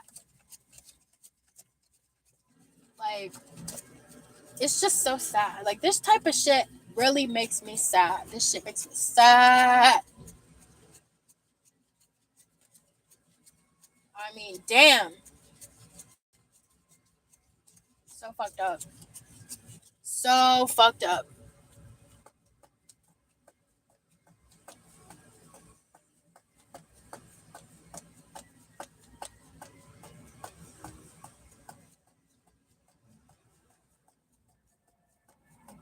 I mean,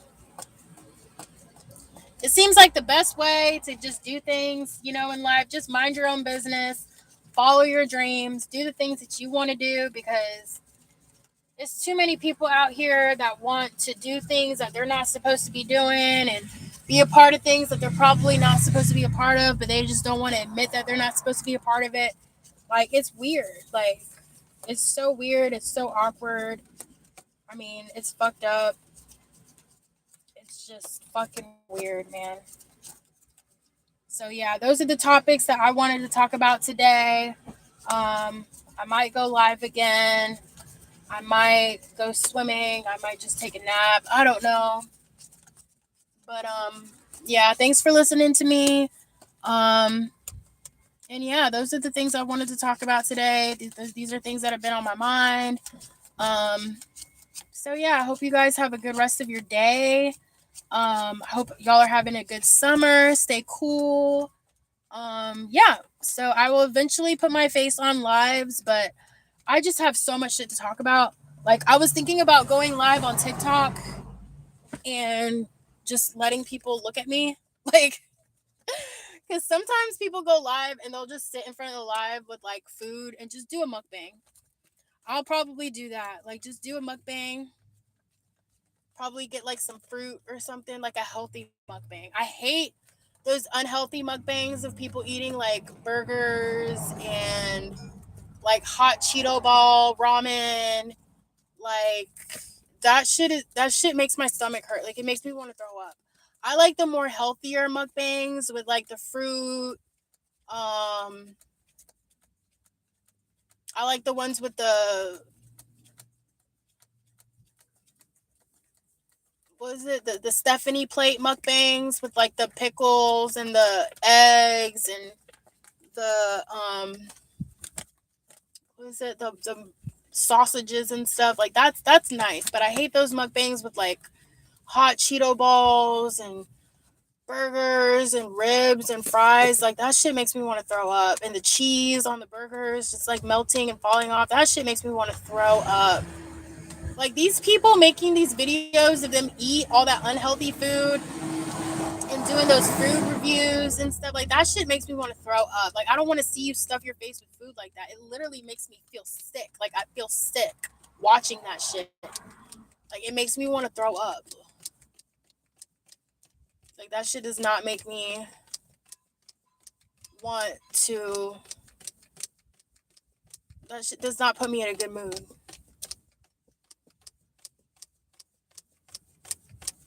I hate when they do the mukbangs and they have the microphone like clipped to their shirt, like right by their throat, and you can hear like every sound their mouth makes while they're eating. Oh my god, it is so disgusting. It's like, and the microphone is so close to their mouth. It's giving soft porn. Like it really is. Like the ASMR with like the making the noises and the sounds and stuff. Like it's very sexual. It like that's the crazy thing about this world and life. Everything leads back to sex. Like it does, because it's literally how we got here. Like we would not be here if it wasn't for sex. Like we're all just plasma at the end of the day. Like so that's why color doesn't really matter. Like I mean it does matter, but it's like we're all just nut at the end of the day. Like I just hate to say it like that, but it's true. Yeah. All right, so I think I'll end the live right there. Yeah. Have a great summer, guys. Stay cool. Hope y'all stay cool. I might go live again just to go live. I don't know. But these are things I wanted to talk about because I wanted to get these things off my chest. This shit is fucking nuts, man. These dancers out here have lost their fucking minds. They're all over the place. And I'm loving every second of it. Honestly. I think it's so cool, dude. It's so cool. Because, like, if you spend so much time not knowing what you're doing, you eventually are going to find out what to do. Like, it reveals itself. And I just want to be here for it. I really do. Ooh, makes me so happy. So, yeah, I'll talk to y'all later. Thanks for listening to me. Yeah. Bye.